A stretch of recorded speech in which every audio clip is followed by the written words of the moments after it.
আমরা যখন হাদিস শরীফ পড়ি তো হাদিস শরীফের পবিত্র গ্রন্থ বুখারী শরীফ এই কিতাবের মধ্যে একটি হাদিস রয়েছে। প্রথমেই হাদিসটিকে রাসূল পাক বলছেন ইন্নামাল আমালু বিন্নিয়াত, প্রত্যেক আমলের ফল হচ্ছে তার নিয়তের উপরে।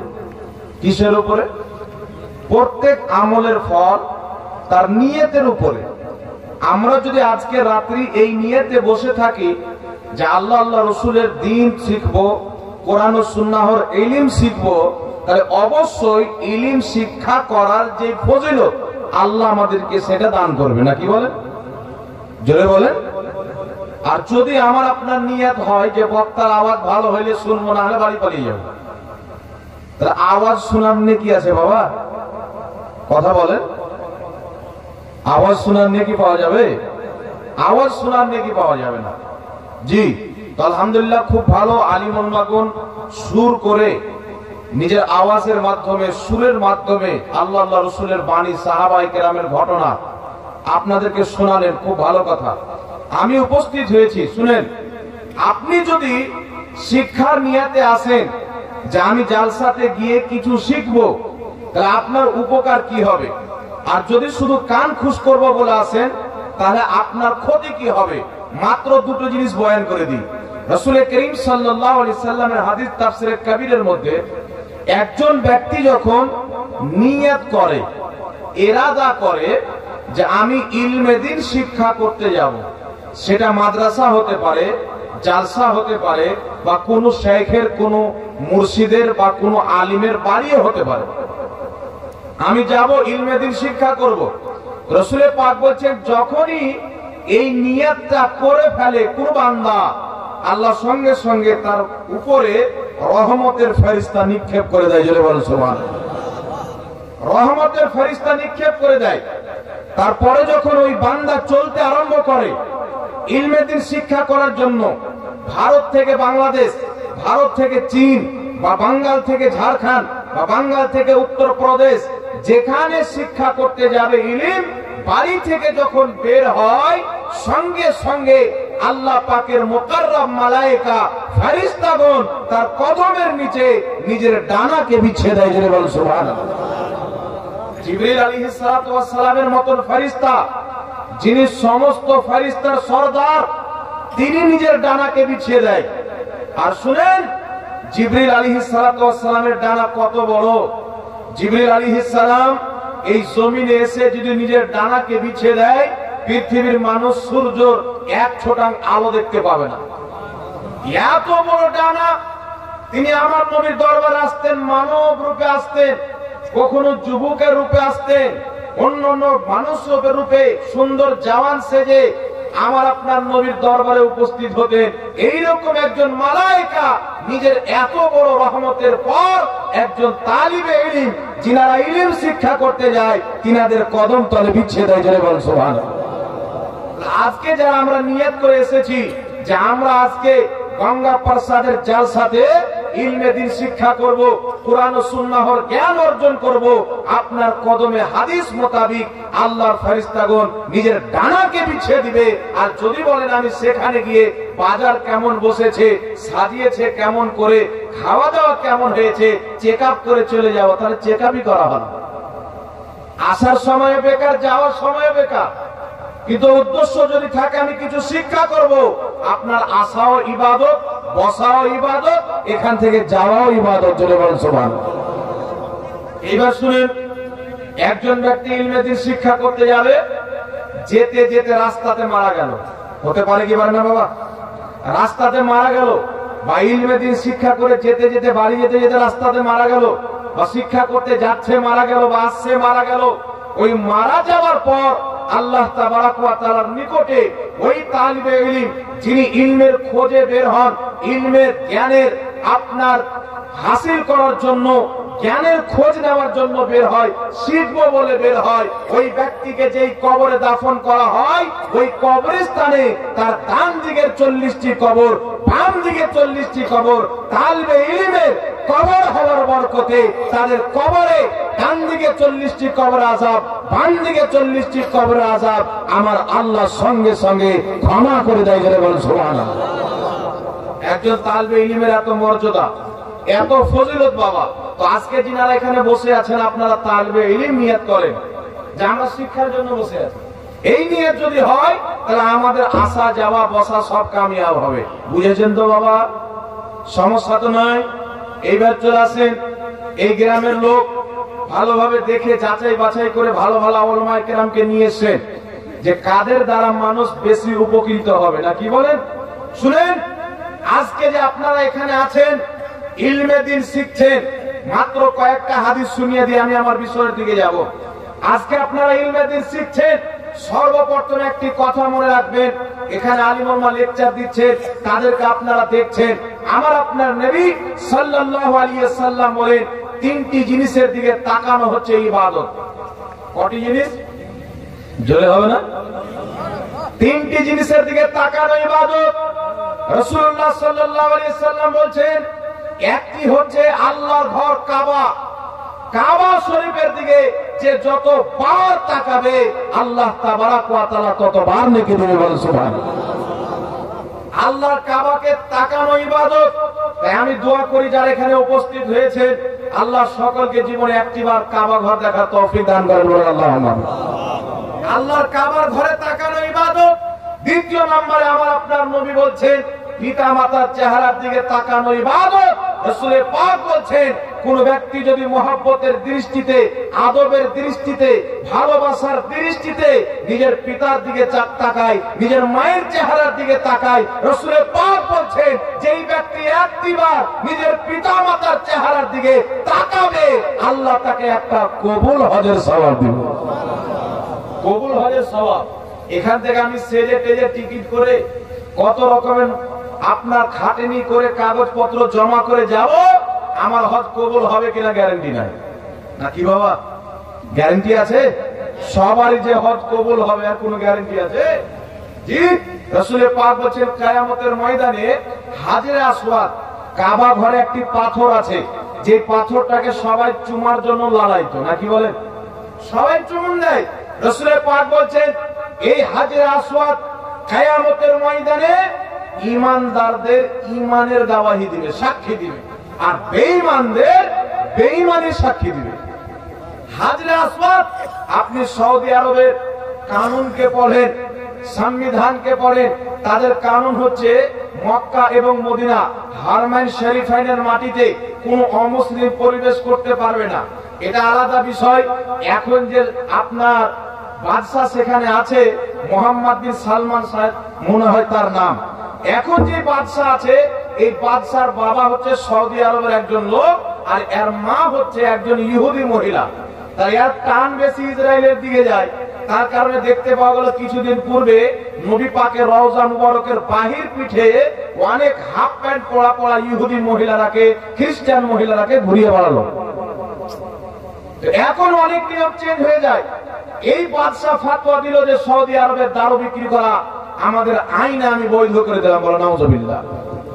আপনি সৌদি আরবের মাটিতে সিনেমা হল তৈরি করা হয়েছে। কি তৈরি করা হয়েছে? Cinema hall. কিন্তু বিরাদর ইসলাম এর আগে যে হুকুমত ছিল, বর্তমানে সৌদি হুকুমত আসার পূর্বে একটি হুকুমত সেখানে ছিল যাদেরকে খেলাফতে উসমানিয়া বলা হয়, ওয়াটমান এম্পায়ার বলা হয়। তুর্কি হুকুমত ছিল। এই তুর্কি হুকুমত যতদিন পর্যন্ত ছিল না কোনো ইহুদির, না কোনো নাসারার, না কোনো কুফার মুশরিকের মক্কা মদিনার মাটিতে কদম রাখার ক্ষমতা হয়নি, জোরে বলো সুবহানাল্লাহ। কারণ তিনারা ছিলেন কট্টর ঈমানদার, জিহাদকে পছন্দ করতেন। আজকে আমাদের মধ্যে বিভিন্ন রকমের দল তৈরি হয়ে আমাদেরকে লড়িয়ে দিল, তা আমরা জিহাদ কি করে করব? জিহাদকে ভুলিয়ে দিল। রাসূল পাক বলেছেন এমন একটা জামানা আসবে যে জামানায় কুফার মুশরিক তোমাদেরকে দেখে ভয় করবে না। সাহাবা বলছেন হুজুর আমাদের একটা উমর যদি বেরিয়ে যায় পুরো মক্কার কাফির নিজের বাড়ির দরজা বন্ধ করে নেবে। আমাদের একজন সৈনিক যদি বেরিয়ে যায় পুরো আরবের কাফির বাড়ির ঘরে বন্দী হয়ে যাবে। কিন্তু যখন কোটি কোটি মুসলমান থাকবে তখন কেন অমুসলিমেরা, ইহুদি খ্রিস্টানরা মুসলিমদের উপর অত্যাচার করবে, জুলুম করবে? এটা কি করে হতে পারে? রাসূল পাক বলছেন একটাই কারণ হলো তোমরা জিহাদকে ভুলে যাবে।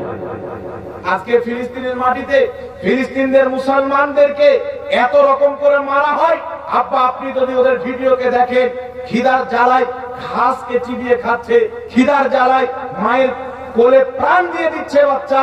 আপনার এত রকম, একজন ব্যক্তির 5 তলা বিল্ডিং ছিল, লাক্সারি জিন্দেগি লাইফ স্টাইল ছিল, ওই ব্যক্তির যখন ঘরটার সব বম ব্লাস্ট হয়ে গেছে, এখন ওই ব্যক্তি একটা আটার বস্তা পেয়ে অনেক আনন্দ, 1 কিলো আটা খুঁজে বেড়াচ্ছে। কেন? আজকে আমাদের মেন সেন্টার মক্কা এবং মদিনা, মক্কায় মদিনায় বসনেওয়ালা যারা ফাতোয়া দেনেওয়ালা গদ্দিতে বসে আছে, তাদেরকেও ইসরায়েল নিজের কন্ট্রোল রেখেছে, বলে নাউজুবিল্লাহ। আজকে মক্কাতে আপনি নিজ ইচ্ছায় কাবা ঘরের মাটিতে নিজ ইচ্ছাতে আপনি খুতবা পড়তে পারেন না, মসজিদে নবী শরীফে নিজ ইচ্ছাতে খুতবা পড়তে পারেন না। সৌদির সরকার যেই খুতবা আপনাকে লিখে দিবে, সেখানকার ইমাম ওই খুতবাটাকেই পাঠ করবে। এর চাইতে দুর্ভাগ্য আর কি হতে পারে? মক্কা মদিনাতে যদি আলিমুল মাজার না থাকে, আর এর বিরোধিতা করতে গিয়ে 300 চাইতে বেশি আলিমুল মা সৌদি আরবে জেলে বন্দী আছে, 300 চাইতে বেশি। তাই বিরাদের ইসলাম, এর পূর্বে যখন কানুন ছিল, অমুসলিমরা সেখানে কদম রাখতে পারতো না, নিজের পাও রাখতে পারতো না। আল্লাহু আকবার কবিরা। কাবা ঘর এমন একটি পবিত্র ব্যক্তি, আমার রাসূল বলছেন কাবা ঘরের দিকে তাকানো হচ্ছে ইবাদত, পিতা মাতার চেহারার দিকে তাকানো ইবাদত। মক্কা মদিনা যাবেন, হজ হবে কি হবে না গ্যারান্টি পাওয়া যায় না।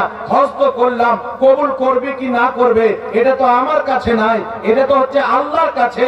কিন্তু আমার নবী সার্টিফিকেট দিয়ে দিচ্ছেন, গ্যারান্টি দিয়ে দিচ্ছেন, এই যুবক যুবতীরা তোমরা নিজের পিতা মাতার চেহারার দিকে একটিবার যদি মহব্বতের নজরে তাকাও, মকবুল হজের, কবুল হজের সওয়াব পাওয়া যাবে। জোরে বলতে হবে সুবহানাল্লাহ। সাহাবা বলছেন হুজুর কেউ যদি 2 বার তাকায়, সাহাবা বলছেন হুজুর কেউ যদি 2 বার তাকায়, রাসূল পাক বলেন 2টি কবুল হজ, 3 বার তাকান 3টি কবুল হজ, 4 বার তাকান 4টি কবুল হজ। তারপরে আমার নবী বলছে তৃতীয় নাম্বারটি আলিম ওলামার চেহারার দিকে তাকানো ইবাদত। জোরে বলুন সুবহানাল্লাহ। কোন আলিম ওলামা? যারা মানুষকে হেদায়েতের পথ দেখায়, কোরআন হাদিসের নামে মানুষকে লড়াই না। এখন আমাদের মসজিদে লড়াই লাগিয়ে দিয়েছে, কবরস্থানে লড়াই লাগিয়ে দিয়েছে, আছে না? নাই? কেউ হাত বাঁধছে এখানে, কেউ বাঁধছে এখানে, কেউ বাঁধছে এখানে। কিছুদিন পর দেখবেন কেউ ছেড়ে নামাজ পড়ছে, ওপর বলবে ভাই কত জ্বালাতে পড়বো, কেউ এখানে বাঁধছে কেউ এখানে বাঁধছে, আমি ছেড়েই পড়বো, আমি কোনোদিনই নাই। মসজিদে ঝামেলা আছে না নাই বাবা? জোরে বলে। আজকের ইসলামের ইতিহাসকে পড়ে, বেশি নয় মাত্র 50 বছর পূর্বে যান, এখানে অনেক বাবার আছেন 50 বছর পূর্বের, জিজ্ঞাসা করেন মসজিদে হোক, দোকানে হোক, বাড়ি ঘরে, যেখানে যে কোনো অনুষ্ঠানে হোক, মানুষ যখন দাঁড়িয়ে ইয়া নবী সালাম আলাইকা পাঠ করেছে, সবাই দাঁড়িয়ে মুহাব্বতের সহিত আওয়াজে আওয়াজ মিলিয়ে পড়েছে। এখন কিছু লোক আছে পালিয়ে যায়, কিছু লোক আছে মন খুলে পড়ে, কিছু লোক আছে শুধু দাঁড়ায় কিন্তু চুপচাপ থাকে, পড়ে না। মানে ওর ডাউটে আছে যে এটা পড়লে যদি জাহান্নামে চলে যায়, বেচারা টেনশনে পড়ে আছে। তো কত কত জায়গাতে দ্বন্দ্ব আছে। কবরস্থানের মাটিতে চলে যান, জানাজার নামাজের পর এক মৌলভী সাহেব দোয়া করতে আরম্ভ করেছে, পিছন দিকে 10টা লোক গাঁজা খানেওয়ালা ফাতোয়া দিচ্ছে এটা বিদআত। দাফন করার পর কিছু লোক পালিয়ে যাচ্ছে, কিছু লোক কবরস্থানে থেকে যাচ্ছে দোয়া করার জন্য। তো আমাদের কবরস্থানে দ্বন্দ্ব কে লাগালো? আমাদের জানাজার মাঠে দ্বন্দ্ব কে লাগালো? আমাদের মসজিদে দ্বন্দ্ব কে লাগালো? এই দ্বন্দ্ব লাগানেওয়ালা কোন সাধারণ মানুষ না, এই দ্বন্দ্ব লাগানেওয়ালা হচ্ছে দাড়ি টুপিওয়ালা শয়তান, দাড়ি টুপিওয়ালা লোক। আর এগুলা হচ্ছে ইহুদিদের চক্রান্ত, ইসরায়েলের চক্রান্ত।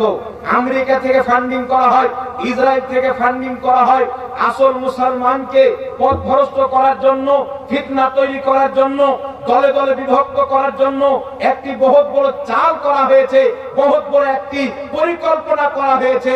আর বলা হয়েছে যারা মুসলমান আছে তাদের উপরে কুফরের ফতোয়া দাও, শিরকের ফতোয়া দাও, বিদআতের ফতোয়া দাও, আর তাদের মধ্যে ভয় ভরে তাদের মধ্যে কনভার্ট করে দাও, ভয় ভরে পরিবর্তন করে দাও। তার কারণে কিছু মানুষ বাপরে নাভি নিচে হাত বানা বিদআত, টান দেখি উপরে চলে যায়। কিছু লোক ফের বলছে যে আস্তে আমিন বলা বিদআত, জোরে আমিন বলা ইমাম সাহেব ওয়ালা তাআল্লিন, মুক্তাদি দিলে আমিন। এরকম আছে না নাই বাবা? এই ঝগড়া আমাদের সমাজে আছে না নাই? এই ঝগড়া 50 বছর পূর্বে ছিল আপনাদের এলাকায়? জি 50 বছর পূর্বে ছিল, 150 বছর পূর্বে তো পুরো দুনিয়াতে ছিল না। 150 বছর পূর্বে পুরো দুনিয়াতে ছিল না। আমার নবী বলেছেন আলিমুল মার চেহারার দিকে তাকানো ইবাদত।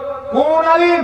যারা মানুষকে ফিতনার কথা বলবে না, মানুষকে আল্লাহ আল্লাহ রাসূলের কথা শোনাবে। একটু জোরে বলতে হবে সুবহানাল্লাহ। তার কারো জন্য বেলাদুল ইসলাম আলিমুল মার সাথে সম্পর্ক রাখতে হবে, আর যেমন তেমন না, যোগ্য আলিমদের সাথে সম্পর্ক রাখতে হবে। মাসলা মাসাইল তাদেরকে জিজ্ঞাসা করতে হবে। এখন সারা জীবন রাজমিস্ত্রি করনেওয়ালা ইসলামের গুরু, সারা জীবন কম্পিউটার চালানেওয়ালা ইসলামের গুরু, বড় বড় মৌলবীকে নাম নিয়ে চ্যালেঞ্জ দেয়। যেই ব্যক্তি 10 বছর 15 বছর 20 বছর মাদ্রাসাতে পড়েছে, যেই ব্যক্তি শত শত কিতাব লেগেছে, একজন ব্যক্তি ঘরের কোণাতে বসে ওই রকম একটা আলিমকে চ্যালেঞ্জ দেয়। কিছুদিন পর আপনার গ্রামের একটা ছেলে এসে যদি আমাকে চ্যালেঞ্জ দেয়, এটা কিয়ামতের আলামত কি আলামত না বাবা? এটা জোরে বলে, আলামত কি আলামত না? এখন হঠাৎ করে এসে পৃথিবীতে একটা ফতোয়া দিয়ে দেওয়া হলো যে তারাবির নামাজ 20 রাকাতের যত হাদিস আছে সব জাল, 8 রাকাতের হাদিস সহি। চিন্তা করেন তো বাবা, এই 20 রাকাত তারাবি কতদিন থেকে চলছে? এটা জোরে হবে না? কতদিন থেকে চলছে বলেন? জি, আজ থেকে চলছে। এই 20 রাকাত যেটা সারা জীবন থেকে চলে আসছে, সাহাবা, তাবিন, তাবে তাবিন, সালফে সালেহিন, সালাফ ও খালাফ, মুতাকাদ্দিমিন, মুতাআখিরিন সবাই যেটাকে গ্রহণ করেছে, আজকে সব বাদ। নিজে তাহকিক করো, সব বাদ। ইমামে আযম, ইমাম শাফি, ইমাম মালিক, ইমাম আহমদ বিন হাম্বল, সাহাবায়ে কেরাম, তাবিন, তাবে তাবিন, গাউস, কুতুব, আবদাল, আওতাল, আউলিয়া, পীর, ওলি যত তাহকিক করেছে, এগুলো সব পানিতে। এখন ডিজিটাল ইসলাম চালু করো, এখন নতুন ইসলাম চালু করো। এই দ্বন্দ্ব আমাদের সমাজে ঢুকেছে বাবা, বহুত কষ্ট হয়। একটা মসজিদে দেখতে পাওয়া যায় 50টা নামাজি, আপনার 50টা নামাজির মধ্যে 45টা নামাজি 20 রাকাত তারাবির নামাজ পড়ে, আর 8টা 5টা নামাজি পিছন থেকে পালিয়ে যায়। এরা শুধু খুলে থাকে। তাহলে এই যে 8 রাকাতের কথা মানুষকে কে বললো? কিন্তু শুনেন, আজকে আপনাকে বলে দিতে চাই, আর এটা শুধু আমি বলে চলে যাই না, ইনশাআল্লাহ যখন প্রয়োজন পড়বে এই বিষয়ে আমি চ্যালেঞ্জ করে দিতে চাই। আলহামদুলিল্লাহ, এই পৃথিবীর মাটিতে এমন কোন মৌলবী, এমন কোন মুফতি, এমন কোন মুহাদ্দিস, এমন কোন শেখ, এমন কোন মাস্টার ডাক্তারের জন্ম হয়নি যে 8 রাকাতের পক্ষে একটা সহিহ হাদিস দিতে পারবে। আলহামদুলিল্লাহ, যারা 20 রাকাত তারাবির নামাজ আদায় করে, তাদের একটা না দুটা না, যত সহিহ হাদিস আছে এই পৃথিবীর 8 রাকাত পড়নেওয়ালাদেরকে দাফন করা হবে। চ্যালেঞ্জ থাকলো আমার, কেউ যদি থাকে বাংলার মাটিতে খাওয়া করেন। বাংলাদেশে কিন্তু বহুত চ্যালেঞ্জ করে। আপনাদের বাংলার একটা লোক আছে, জল নিতে পারি, ব্রাদার রাহুল নাম, নামটা শুনেছে? ব্রাদার রাহুল কোরআন পড়ার ঢং নেই, খুতবা পড়ার ঢং নাই, বড় বড় মৌলবীকে চ্যালেঞ্জ করছে। এখন একটা বাংলাদেশের দেওবন্দি মতের আলিম, কি নাম আলিমটার নাম? ওসামা সাহেব। আর এ বসেছিল, এ ওসুলি বুঝে না, আরবি পড়ছে তো ভুল করছে। তো পরে চিন্তা হলো যার সাথে বসে লোকটা কি করেছে শুনেন, এ চ্যালেঞ্জ করেছে যে 8 রাকাত তারাবি না 20 রাকাত তারাবি উমর ফারুকের জামানায় কোনটা আদেশ দেওয়া হয়েছিল। কিন্তু একটা কথা মনে রাখবেন, আমি চ্যালেঞ্জ করে দিতে চাই আর জানিয়ে দিতে চাই, আপনারা যারা আছেন এই কথাগুলি প্রচার করবেন। আমি চ্যালেঞ্জ করছি, আমার সাথে কন্ট্যাক্ট করবেন।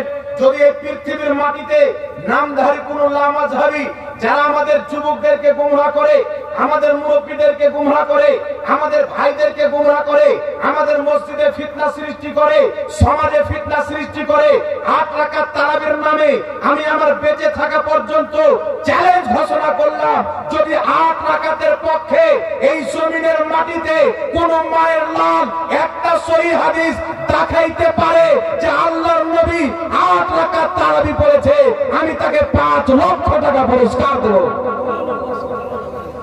আছে কোন সারা বাংলার মাটিতে আমার চ্যালেঞ্জ? যদি বাংলার মৌলবীদের ক্ষমতা না হয় তো বাইরে থেকে ডেকে নিয়েছে, 8 রাকাতের পক্ষে একটা সহিহ হাদিস দিতে পারবে, দেখাতে হবে।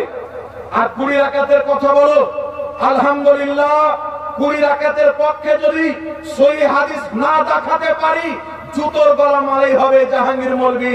আর যদি তাকে দি আমার একটাই হাত জোর করে আবেদন, গুমরাতে থাকিও না, নাফসের পূজারি করিও না, শয়তানের পূজা করিও না। যদি হক উজ্জ্বল হয়ে যায়, হকটাকে মেনে আহলে সুন্নাত ওয়াল জামাত হয়ে যাবে। পৃথিবীর সমস্ত মুসলমান যেই পথে ছিল সবাই ওই পথে হয়ে যাবে। বলুন সুবহানাল্লাহ। যদি ক্ষমতা থাকে তো চ্যালেঞ্জ অ্যাকসেপ্ট করতে হবে না, হবে না বাবা? জি, এটা শুধু আপনাকে শোনানোর উদ্দেশ্য না। আমি যেখানে আলহামদুলিল্লাহ বলার চেষ্টা করি, আপনার সমাজ যেন এই ধরনের নাপাক বক্তব্য থেকে রক্ষায় থাকে, আপনার সন্তান যেন বেঁচে থাকে, আপনার মসজিদে যেন দ্বন্দ্ব তৈরি না হয়। আর আমার সামনে দেখছেন মিডিয়ার ভাইরা এসছে, এদের মাধ্যমে আমি যাদেরকে বলছি তাদেরও কানে খবর যাবে। যদি লজ্জা থাকে, যদি শরম থাকে, তাহলে চ্যালেঞ্জ অ্যাকসেপ্ট করবে, নাকি বলেন? আর সবাই আমার এই চ্যালেঞ্জটাকে দিয়ে দিবে মিডিয়ার ভাইরা, আর আপনার এই চ্যালেঞ্জকে দিয়ে আমার নাম্বার দিয়ে দিবে। 8 রাকাত আর 10-20 রাকাতের পক্ষে যদি একটা 8 রাকাতের হাদিস দেখাইতে পারে সহিহ হাদিস, আমি গোলামি করতে রাজি আছি। আর 20 রাকাতের কটা হাদিস লাগবে তার বলো? 20 রাকাতের কটা হাদিস লাগবে আমরা দিব ইনশাআল্লাহ। জি, তার নামে কথায় কথায় বলে সহিহ হাদিস আছে কিনা, নাকি বলেন? বলে না সহিহ হাদিস আছে কিনা, সহিহ হাদিস আছে কিনা। আর যেগুলো 8 রাকাতের পক্ষে দলিল পেশ করে সব মুস্তারিদ জয়ীফ আর জাল হাদিস, নিজে সহিহ হাদিস চাই আর দলিল দেয় জাল দিয়ে। 8 রাকাতের হাদিস যদি সহিহ হতো তো সাহাবায়ে কেরাম, চারো মাযহাবের ইমাম, পৃথিবীর বড় বড় ফুকাহা মুহাদ্দিস, এরা 20 রাকাত পড়তো না 8 রাকাত পড়তো? 8 রাকাত পড়েননি, এরা 20 রাকাত পড়েছেন। আর 20 রাকাতের প্রতি ইজমা হয়েছে। আর উম্মতে মুহাম্মাদিয়ার ভুল কাজে ইজমা হবে না, এই গ্যারান্টি আমার নবী দিয়েছেন। সুবহানাল্লাহ। রাসূল করিম সাল্লাল্লাহু আলাইহি ওয়াসাল্লাম বলছেন যে আমার উম্মত কোনদিন গুমরাহিতে ঐক্যমত পোষণ করতে পারে না। গুমরাহির কাজে, পথভ্রষ্টতার কাজে আমার উম্মত ঐক্যমত হতে পারে না। এই 20 রাকাত তারাবির উপরে ইমাম ইবনে কুদামা রাহমাতুল্লাহ আলাইহি নিজের কিতাব মুগনির মধ্যে লিখেছেন 20 রাকাত তারাবির উপরে সাহাবায়ে কেরামের ইজমা হয়েছে। এই 20 রাকাত তারাবির ব্যাপারে ইমাম মোল্লা আলী কারি রাহমাতুল্লাহ আলাইহি নিজের কিতাব মিশকাতের সারা মিরকাতে লিখেছেন 20 রাকাত তারাবির উপরে সাহাবায়ে কেরামের ইজমা হয়েছে। এই 20 রাকাতের ব্যাপারে ইমাম নাসাই লিখেছেন 20 রাকাত তারাবির উপরে ইজমা হয়েছে। এই 20 রাকাত তারাবির ব্যাপারে ইমাম সারাখসি নিজের কিতাব আল মাবসুতের মধ্যে লিখেছেন 20 রাকাত তারাবির উপরে সাহাবায়ে কেরামের ইজমা হয়েছে। এই 20 রাকাতের ব্যাপারে ইমাম কাসানি রাহমাতুল্লাহ আলাইহি বাদায়ুস সানায়ের মধ্যে লিখেছেন যে 20 রাকাত তারাবির উপরে সাহাবায়ে কেরামের ইজমা হয়েছে। জোরে বলুন সুবহানাল্লাহ। ইজমা মানে জানেন বাবা? ইজমা মানে জানেন? হযরত ওমর ফারুক রাদিয়াল্লাহু তাআলা আনহুর জামানায় 20 রাকাত তারাবির জামাত চালু করা হলো। আর 20 রাকাত তারাবি আমার নবী থেকেও প্রমাণিত আছে। জোরে বলুন সুবহানাল্লাহ। 20 রাকাত তারাবি জামাত করা হলো। হযরত ওমর ফারুকের জামানায় কোন সাহাবী অস্বীকার করেননি, কোন সাহাবী অস্বীকার করেননি। তার কারণে ফুকাহায়ে কেরাম বলেছেন হযরত ওমর ফারুকের 20 রাকাত তারাবির নামাজকে উবাই বিন কাব যে পড়িয়েছিলেন, এই 20 রাকাত তারাবির উপরে প্রত্যেক সাহাবা উনার জামানাতে স্ট্যাম্প মেরে দিয়েছিলেন, ইজমা হয়ে গেছে। জোরে বলুন সুবহানাল্লাহ। তো সাহাবা চাইতে কেউ বেশি হাদিস বুঝে বাবা? জোরে বলেন। হযরত ওমর ফারুক রাদিয়াল্লাহু তাআলা আনহুর জামানায় 20 রাকাত তারাবি হতো। উবাই বিন কাব 20 রাকাত তারাবি পড়িয়েছেন। হযরতে আলীর জামানায় 20 রাকাত তারাবি হয়েছে। হযরতে আব্দুল্লাহ বিন মাসউদের জামানায় 20 রাকাত তারাবি হয়েছে। যদি আমার আপনার নবী কোন জামানাতে 8 রাকাত তারাবি পড়ে থাকতেন, নবী মুস্তাফা যদি 8 রাকাত তারাবি পড়ে থাকতেন, তাহলে আল্লাহর নবীর সাহাবী আমার নবীর হাদিস কি বুঝেননি? আমার নবী পাকের হাদিস কি জানতেন না? আরে আমার নবীর জীবনে 8 রাকাত তারাবি পড়েননি, তাই সাহাবায়ে কেরাম 20 রাকাত তারাবি পড়েছেন। জোরে বলতে হবে সুবহানাল্লাহ। আর যারা বলে লামাযাবি, আপনার মুর্শিদাবাদ জলঙ্গি, আপনাদের জেলার নাম কি? ব্রাদার রাহুল। রাহুল যে বলছে 8 রাকাত তারাবি নবী পাক করেছেন, বা তার সমর্থনকারীরা যে বলে, বাংলাদেশের একটা মৌলভী আছে মুজাফফরুল মহসিন, তারা বলে যে 8 রাকাত তারাবি নবী পড়েছেন। তাহলে নবী পড়েছেন 8 রাকাত, ওমর ফারুক পড়ালেন 20 রাকাত।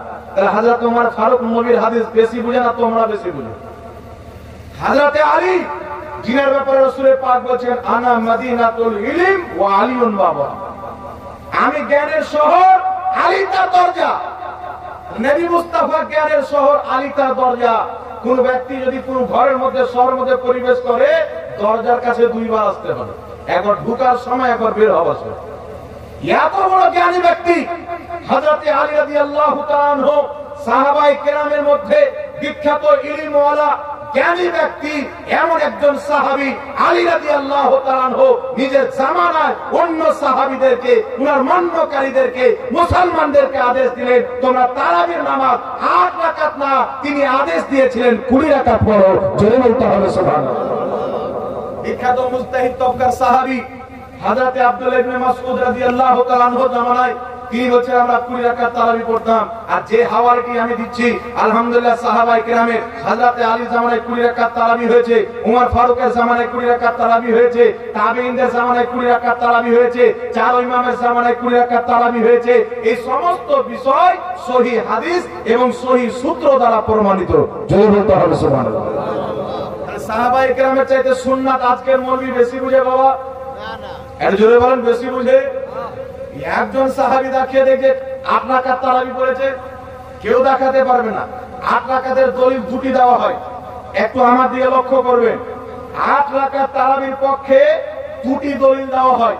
একটি দলিল বুখারী শরীফের মধ্যে আম্মা জান আয়েশা সিদ্দিকা রাদিয়াল্লাহু তাআলা আনহাকে কিছু সাহাবী জিজ্ঞাসা করলেন, আম্মা জান আমার নবীর নামাজ রমজান মাসে কি রকম ছিল, নবী রমজানে কেমন নামাজ পড়তেন?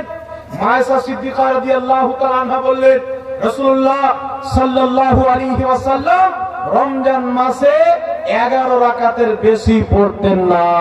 জোরে হবে না সুবহানাল্লাহ। 11 রাকাতের বেশি পড়তেন না, তাহলে বোঝা গেল যে নবী পাক রমজান মাসে 8 রাকাত তারাবি পড়েছেন আর 3 রাকাত বেতর পড়েছেন। নাউজুবিল্লাহ বলুন, জোরে হবে না নাউজুবিল্লাহ। আয়েশা বলছেন রমজানের বাইরে 11 রাকাতের বেশি পড়তেন না, মানে বোঝা গেল তারাবির নামাজ শুধু রমজান মাসে হয় আর তাহাজ্জুদের নামাজ 12 মাসে হয়। বোঝা গেল বুখারীর হাদিস কিয়ামত পর্যন্ত তারাবির প্রমাণ করা যাবে না, এটা হচ্ছে তাহাজ্জুদের হাদিস। সুবহানাল্লাহ।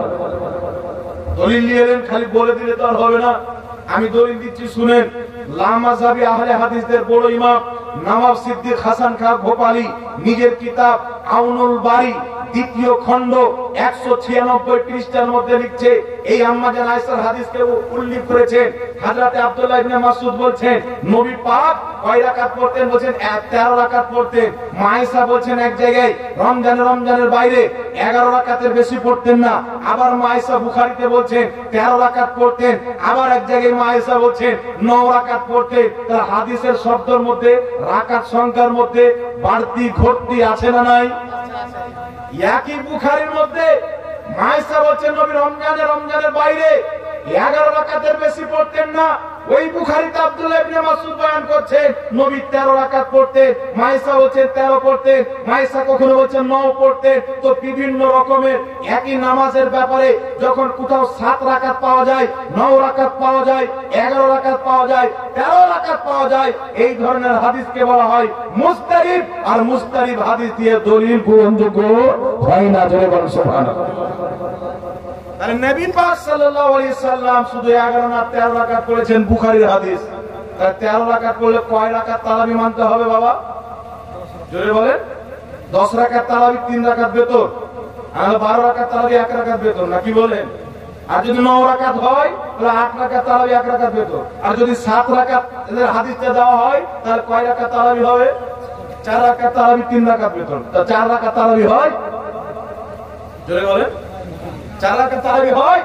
তো হাদিসের মধ্যে ইস্তিরাব, তার কারণে ওই যে আপনার ব্রাদার রাহুল, ওই ব্রাদার রাহুলদের সবচাইতে বড় বাপ যার নাম হচ্ছে নওয়াব সিদ্দিক হাসান খাঁ ভোপালী আউনুল বারী কিতাবের মধ্যে লিখছে বুখারী শরীফের এই হাদিস এগুলো তারাবির না, এই হাদিসগুলো হচ্ছে তাহাজ্জুদের হাদিস। জোরে বলতে হবে সুবহানাল্লাহ।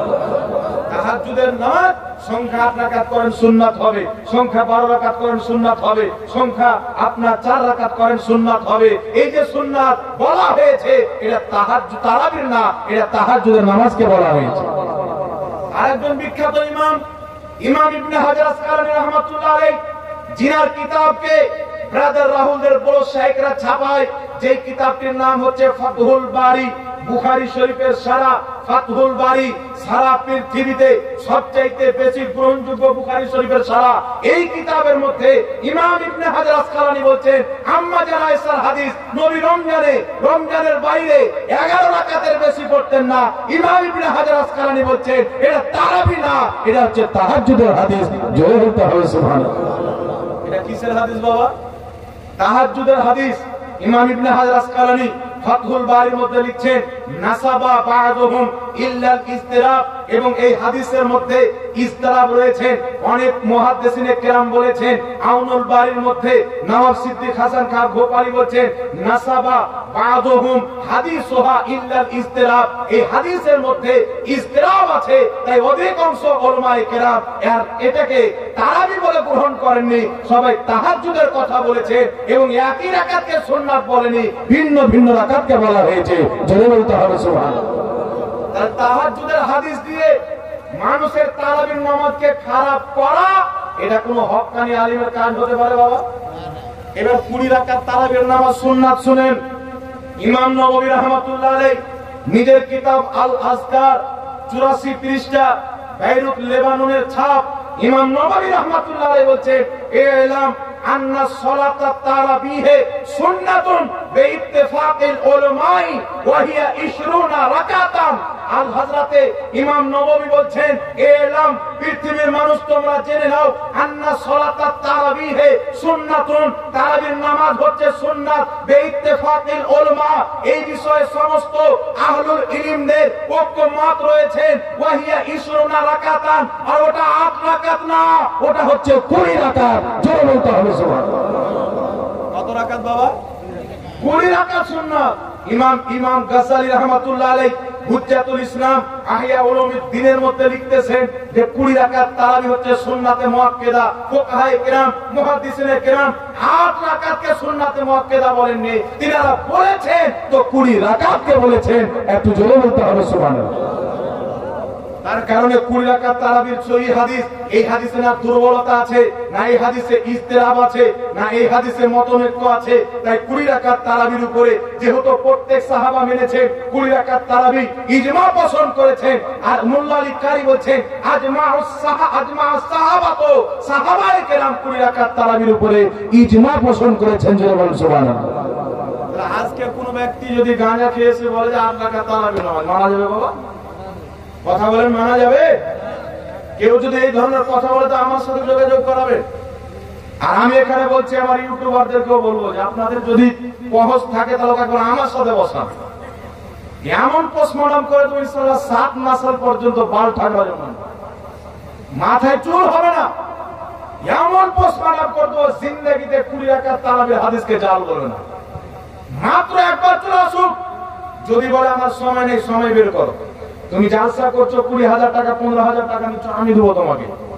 একটা জালসার টাকা আমি দেবো, একদিন রাত্রে 2 জন জালসা বন্ধ করে দেবো।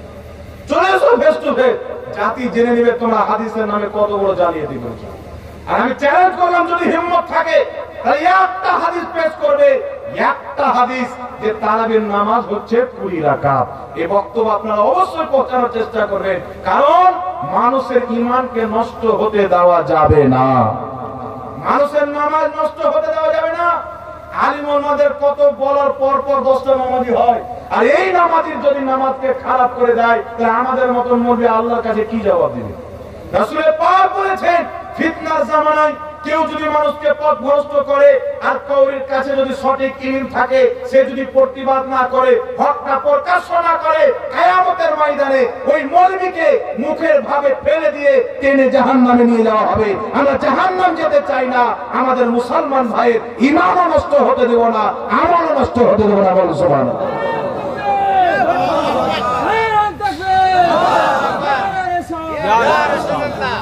এইবার চলে আসেন বিরাদ ইসলাম, আর একটা মাসলা আপনাদের সম্মুখে ক্লিয়ার করে দিই। মাসলাটা হচ্ছে যে আমাদের ঈদ গেল কয়েকদিন হলো, বেশি দিন যায়নি, টাটকা আছে, একটু বলে দিই।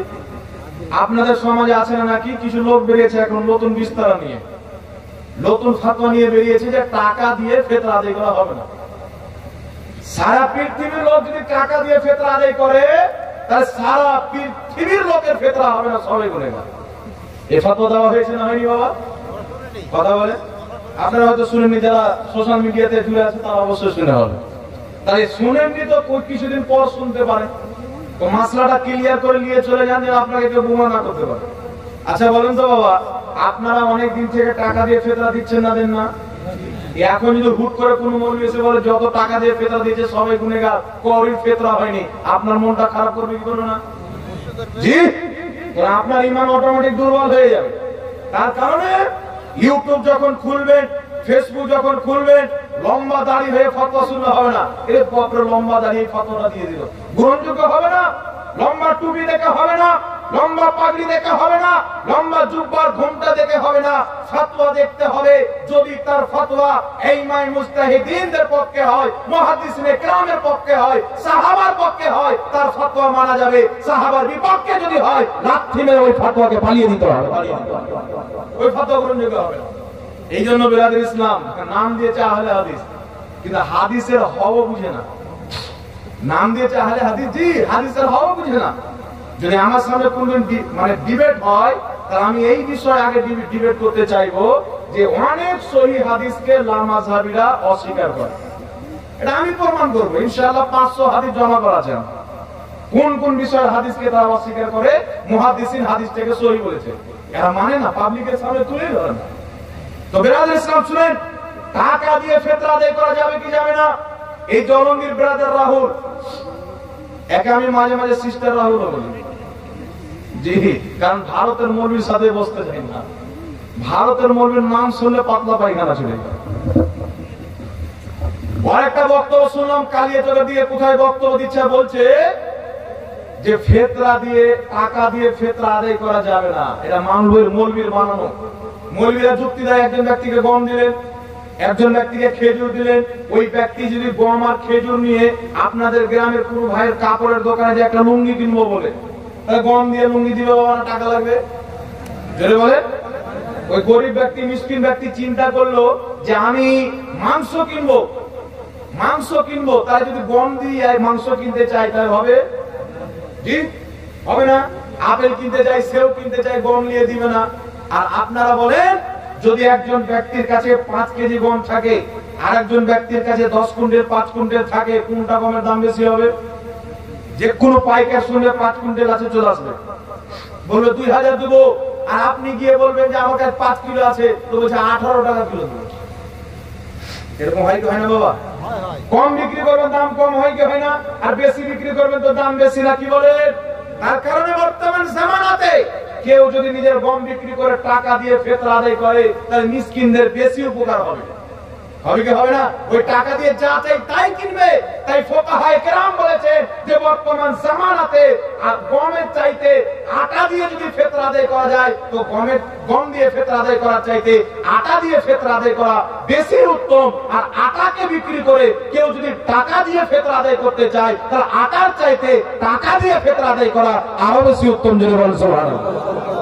এখন দলিল নিয়ে এলেন, সর্বপ্রথম আমি আপনাদের সম্মুখে দলিল দেব সাহাবায়ে কেরাম। আজকে লামাযহাবী বেরিয়েছে, বাবা নাম দিয়েছে আহলে হাদিস।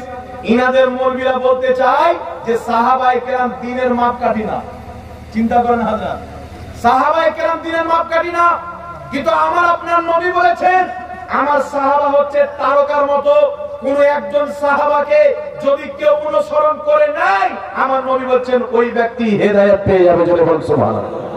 আমার নবী সাহাবাকে মাপকাঠি বানিয়েছেন। রাসূল পাক বলছেন আমার উম্মতের মধ্যে 73টি ফিরকা হবে, কুল্লুহুম ফিন্নার, 72 ফিরকা জাহান্নামে যাবে, ইল্লা মিল্লাতান ওয়াহিদা, একটি জান্নাতে যাবে। ওই জান্নাতি কে?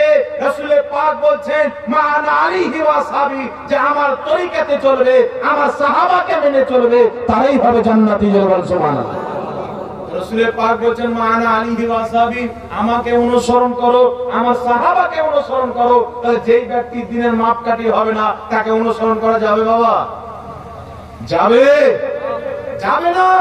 তাই রাসূল পাক বলেছেন, আর একটি হাদিস তিরমিজি সহ অনেক কিতাবের মধ্যে পাবেন, রাসূল পাক বলেছেন, আলাইকুম বিসুন্নতি ওয়া সুন্নাতি খুলফায়ে রাশিদিন আল মাহদিয়িন, আমার সুন্নাত, আমার খলিফাদের সুন্নাত তোমাদের জন্য জরুরি। জোরে বলেন সুবহানাল্লাহ। তাই সাহাবাকে মাপকাঠি কে বানিয়েছেন? আমার নবী বানিয়েছেন।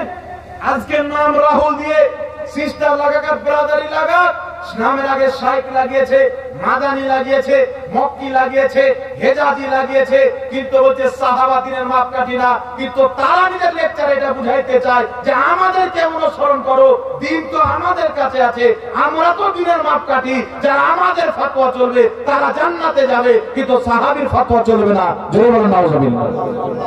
এই ধরনের মৌলবি কোনদিন হকপন্থী হতে পারে, হক উলমা হতে পারে, সত্য মৌলবি হতে পারে না। এই বিরাদের ইসলাম শুনেন, নবীর সাহাবার ফতোয়া দিব, অবশ্যই রাসূলুল্লাহর জামানায় খেজুর দিয়ে হোক, গম দিয়ে হোক, খাদ্যর মাধ্যমে ফিতরা আদায় করা হতো। কিন্তু উঠান বুখারীর মধ্যে হাদিস, মুআয বিন জাবালের জামানায় কাপড় দিয়ে ফিতরা আদায় করা হয়েছে। কি দিয়ে ফিতরা আদায় করা হয়েছে বাবা? কাপড় দিয়ে। আমি সাহাবায়ে কেরামের ঘটনা বলছি, সাহাবায়ে কেরাম থেকে হাদিস। কিতাবটির নাম হচ্ছে মুসান্নাফে ইবনে আবি শাইবা, বেইরুত লেবাননের ছাপ। সেই কিতাবের মধ্যে 10,471 নম্বর হাদিস, 10,471 নম্বর হাদিস, 10,472 নম্বর হাদিস, তিনটি হাদিস একের পর এক লেখা রয়েছে। আর যেই হাদিসটা হচ্ছে আপনার 10,477 নাম্বার, এই হাদিসটাকে ইমামগণ বলেছে ইসনাদুহু সহিহ, এই হাদিসের সনদ সহিহ। জোরে বলতে হবে সুবহানাল্লাহ। হাদিসটি কি? হযরতে হাসান বসরি রাদিয়াল্লাহু তাআলা আনহু তিনি বলছেন, শুনো, কোন ব্যক্তি যদি খাদ্যের পরিবর্তে টাকা দিয়ে ফিতরা আদায় করেন, লা বাসা, কোনো অসুবিধা নাই, টাকা দিয়ে ফিতরা আদায় করলে তার ফিতরা আদায় হয়ে যাবে। বলেন সুবহানাল্লাহ। হযরতে আবু ইসহাক রাহমাতুল্লাহ আলাইহি বিখ্যাত তাবেঈ, তিনি বলেন, আমি সাহাবায়ে কেরামকে দেখেছি, আল্লাহর নবীর সাহাবীগণ খাদ্যর পরিবর্তে টাকা দিয়ে, অর্থাৎ দিরহাম দিয়ে তারা ফিতরা আদায় করতেন। জোরে বলেন সুবহানাল্লাহ। আপনারা বলেন তো বাবা, সাহাবী রাসূল তাবেঈনগণ যদি টাকা দিয়ে ফিতরা আদায় করেছেন, সহিহ হাদিস দ্বারা প্রমাণিত, তাহলে যেই মৌলবি বলে টাকা দিয়ে ফিতরা আদায় করলে গুনাহগার হবে, ফিতরা আদায় হবে না, তাহলে তার ফতোয়া অনুযায়ী নবীর সাহাবার কি ফিতরা হয়নি? তাবেঈনের কি ফিতরা হয়নি? আর আমার নবীর সাহাবী যদি ফিতরা না হয়, বিশ্বদের কার ফিতরা হতে পারে? সাহাবায়ে কেরামের যদি ফিতরা আদায় না হয়, তাহলে বুঝা গেল আল্লাহর নবীর সাহাবার মাসলা ছিল খাদ্যর পরিবর্তে টাকা দিয়ে ফিতরা আদায় করো, তোমার ফিতরা আদায় হয়ে যাবে। তাই কিয়ামতের সকাল পর্যন্ত যারা টাকা দিয়ে ফিতরা আদায় করবে, অবশ্যই তাদের ফিতরা আদায় হয়ে যাবে। জোরে বলতে হবে সুবহানাল্লাহ। তার কারণে বিশ্ববিখ্যাত ইমাম বদরুদ্দিন আইনি বুখারী শরীফের সারা উমদাতুল কারি, মিশর কাহিরার ছাপ, এই কিতাবের মধ্যে বলেছেন খাদ্যর পরিবর্তে টাকা দিয়ে ফিতরা আদায় করা যায়। ইমাম সারাকসি রাহমাতুল্লাহ আলাইহি 1000 বছর পূর্বে নিজের কিতাব আল মাবসুতের মধ্যে লিখেছেন টাকা দিয়ে ফিতরা আদায় করা যায়। জগৎ বিখ্যাত ইমামগণ হেদায়ের মধ্যে লিখেছেন টাকা দিয়ে ফিতরা আদায় করা যায়। তাহতাবি আল মারাকিল ফালার মধ্যে লিখেছেন টাকা দিয়ে ফিতরা আদায় করা যায়। তাহলে বুঝা গেল পূর্বের মুসলমানদের সবারই ফতোয়া ছিল টাকা দিয়ে ফিতরা আদায় করা জায়েজ আছে। জোরে বলতে হবে সুবহানাল্লাহ। তাহলে কোন মৌলবি যদি বলে যে টাকা দিয়ে ফিতরা আদায় করা যাবে না, এই ফতোয়াটা হচ্ছে বিদআতীদের ফতোয়া, সুন্নাতীদের ফতোয়া না। এই ফতোয়া হচ্ছে বিদআতীদের ফতোয়া। তার কারণে বাবা, অবশ্যই যারা টাকা দিয়ে ফিতরা আদায় করেছেন, আপনাদের ফিতরা অবশ্যই আদায় হবে। একটু জোরে হবে না বাবা সুবহানাল্লাহ। এইবার চলে আসেন বাবা, আমাদের দিন হচ্ছে ইসলাম, আমাদের ধর্মের নাম কি? সবাই মিলে বলেন, আমাদের ধর্মের নাম। আর আমাদের নাম কি?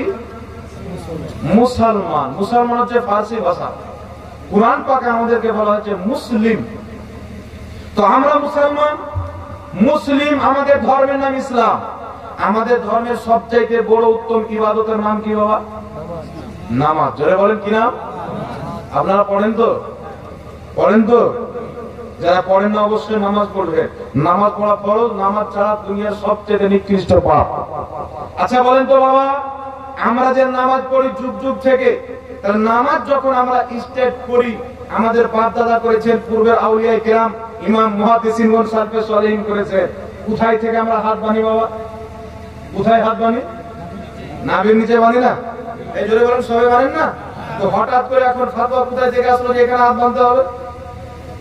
এইভাবে হাত বানা বিদআত। এইভাবে হাত বানা কি? বুকের উপরে এইভাবে হাত বানা বিদআত। হাত বেঁধে ইবাদত করা এটা হচ্ছে ইহুদিদের কালচার, মুসলমানদের কালচার। তার কারণে চার মাযহাবের ইমাম কোন একজন মাযহাব বুকের উপরে হাত বানাকে গ্রহণ করেননি। কেউ বলেছেন নাভির নিচে বানো, কেউ বলেছেন নাভির উপরে বানো, কেউ বলেছেন হাত ছেড়ে দিয়ে নামাজ পড়ো। বুকের উপরে কেউ বলেনি। তার কারণে আমার আপনার নবী থেকে বুকের উপরে হাত বানার কোন সহিহ হাদিস পাওয়া যায় না। কিন্তু হ্যাঁ, বর্তমান জামানাতে লামাযহাবীরা কিছু জাল হাদিসকে সহিহ হাদিস বানিয়েছে। এই দেখছেন বাংলা খাতাটা দিন তো হলো ভাই, খাতাটা দিন দেখি। এই দেখেন হিসাবের খাতা দেখছেন, এইরকম একটা বই লেখা হলো। এই বইয়ের মধ্যে নবী পাক বুকের উপরে হাত বেঁধেছে। আবু দাউদ শরীফের মধ্যে হাদিস, বুকের উপরে হাত বেঁধেছে সহিহ ইবনে খুজাইমার মধ্যে হাদিস। কিন্তু আবু দাউদ শরীফের যে হাদিসটা আছে অত্যন্তই জয়ীফ, একবারে অত্যন্ত জয়ীফ। আর যেটা সহিহ ইবনে খুজাইমার হাদিস আছে ওটাও অত্যন্ত জয়ীফ। কিন্তু তারা লিখেছে কি হাদিসের নিচে? হাদিসটা সহিহ, হাদিসটা সহিহ।